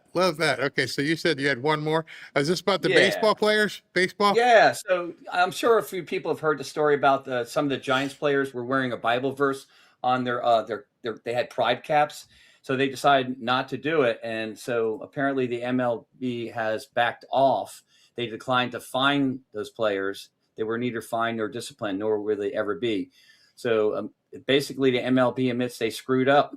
This is, I mean, how is this this is a no-brainer, man. You can't take away the religious freedom. I have to say that I obviously support those players, but I also understand what Major League Baseball was doing as well. Because think of it this way: what if you have your uniform on and you are in Major League Baseball or you're in the NFL? Remember, I want you to take you back probably, 40 years to when Chicago Bears, do you remember Jim McMahon? Oh, yes. Jim McMahon used to write on his headband. I do remember that. And he got fined and in trouble because he puts a message on his headband. Basically, it comes down to money. this was a Bible verse, so yeah, it's a little bit different. But what they don't want you to do is put an Adidas logo on your hat while the hat's from New Balance or something. Right. That's what it's designed for. Exactly. Yeah. And so that's the But this idea year- behind it. But the problem is you tried to force an ideology on these players, and that's how they responded. I'm not, you're making me wear this hat. I mean, think about that. You're making them wear a hat that goes completely against anything they believe in. And of course they're going to revolt. Of course. And what are you going to do? Give a Ku Klux Klan hood and say, this is our hat for the day. Okay. Oh my gosh. Barry, I can't believe you went there. Well, it's the exact same thing. How are you making me wear this hat? And I'm like, I'm not here for them. I'm here to play frickin' baseball. I don't care what these people are doing. And you're telling me I have to wear it to support them? You see, the Giants messed up. They should have just made it optional. Today you can wear this hat or you can wear the normal uniform, and that there'd have been no problem. Just give the guys the option. You want to support that? You don't want to wear the ribbon? Remember Seinfeld? You don't want to wear the ribbon. The yeah, ribbon. Oh, that was great. Yes, I'm not wearing no ribbon. I'm not wearing the damn ribbon. You're not wearing the ribbon. That's what they should have did. You know, and then they wouldn't have. I mean, remember also. Let me go ahead and back up a league. Remember when what's his face, the kneeler guy, Colin Kaepernick. Colin Kaepernick, and he wore the pigs on his socks. I don't know if you guys got that deep into it, but you can't even wear certain socks in the NFL. You have to wear a certain kind of sock. They will fine you. And he wore pigs, for cops. And so they have a uniform code. It's just you should have never made them put the pride logo on their head. That was bad. Because forcing the ideology is not good. But if you're up in Maine and you're a friend of Plattner, you can have a Nazi symbol on their hat. I mean, because it's okay now with the Dems, right? Oh my gosh! Are we in an upside down world? I cannot believe when I see this guy talk. I think I put it on the libtard zone the other day when he was talking about, they're all fascist. I'm like, how stupid do you have to be standing in that audience and hearing this guy say this when he's the one who's actually, hung up and all that stuff. And the people behind, they were like clapping seals. They were like, arr, arr, arr. They don't get it. None of them actually gets this low stuff. Intelligence. I mean, 50 IQ or lower. I mean, they have no discernment, no critical thinking skills at all. I mean, they're literally trained SEALs at this point. Many of them. Yeah, it's absolutely crazy. They're probably let me correct. Paid. Yeah. We don't know who's standing if they're standing behind them. If they're actually, not if they're being paid to stand there. All right. Well, thank you for your time today, SV. I'm gonna go ahead and read super chats and then run home and have dinner and see the wife and everything. All right. Thank you, sir. All right, let me go ahead and bring this up in here. And here we go over here, and I'll move it. Here we go. All right. And Pekoski. Pekoski, you haven't let us know about your hat. You must have it by now. You got to have it. It was sent. So please let us know, because you kept telling us you didn't get it. And SV worked with it. Hit up SV right now and let him know if you're still here, if you got your hat. And thank you very much. Quick trip to a lumberyard. Chiosop, President Trump is bringing us into the future with quantum computing, AI, and technology. The Dems want to bring us back to the Stone Ages with communism. What a contrast that is. The difference between President Trump and who he has surrounded himself with, and the Dems should give you comfort that he knows what he's doing. Absolutely. Just make sure you vote. Trump's got the rest. Exactly. Right. Thank you, and thank you.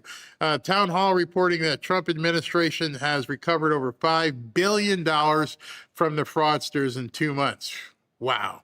It's a lot of money. Quality Classics, just a thank you for what you do. Thank you very much. Tania, Barry, I think as Christians with this technology, we automatically think mark of the beast. But as long as we have discernment, why not use it to make money and to make your life easier? I think we haven't had Pastor JJ on for a while. I think we need to have somebody on to really dig into that passage about the mark of the beast, because it gets so confused. A lot of people get confused by it. Chiosop, use AI for translations, double check translators. Absolutely.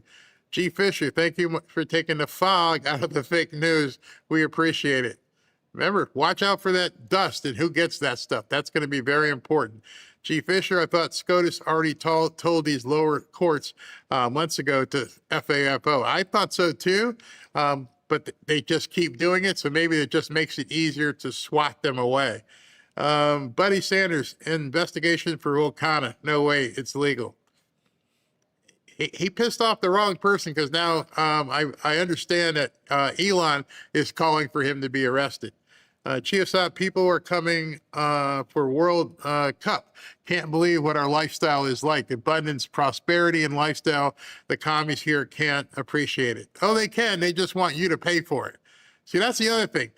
These people like Mandami and AOC and some of these other nuts, it's not like they want to go to food kitchens. They just want to take your money to feed themselves and feed their friends and people that, don't have it.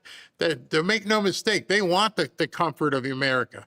Mr. Fino, finest, let's do this now. Great job, Barry. Thank you very much. Christina, how are you? Is all that we see or seem is but a dream within a dream. Edgar Allan Poe seems very fitting today. Yes, very much so. John, quantum technologies could take down the big state. Deep state or big state? John C. Check Grok, numerology 4547. Okay, I will do so. Where we go? Okay. Linnell, all my life I've been the type of person to question everything. What is happening now feels like I was actually preparing for this moment. All my questions are finally being answered. Keep asking. Don't settle. Fume Drummer, remember when Amazon shut down Parler after Twitter started booting users? Yep. When Robin got booted off of Twitter, everybody that she knew started going to Parler, and then they took that down as well. If you don't know about Parler, and what was the other one? Gab. Gab was another one. So there was people bounced from X. They tried Parler, then they tried Gab. We were all looking for a home. Cool Fred, great show, great mods, and great community. God bless you, Barry. Thank you very much. And Neo, hi Barry, sent one yesterday. Love your show, always the best in content. Thank you, Trump is a man. Totally trust in our prez. God bless all. Thank you very much, and I apologize if I missed it yesterday. It was late at night. I might have been starting to get a little bit foggy. Any event, I will see you guys tomorrow. Thank you.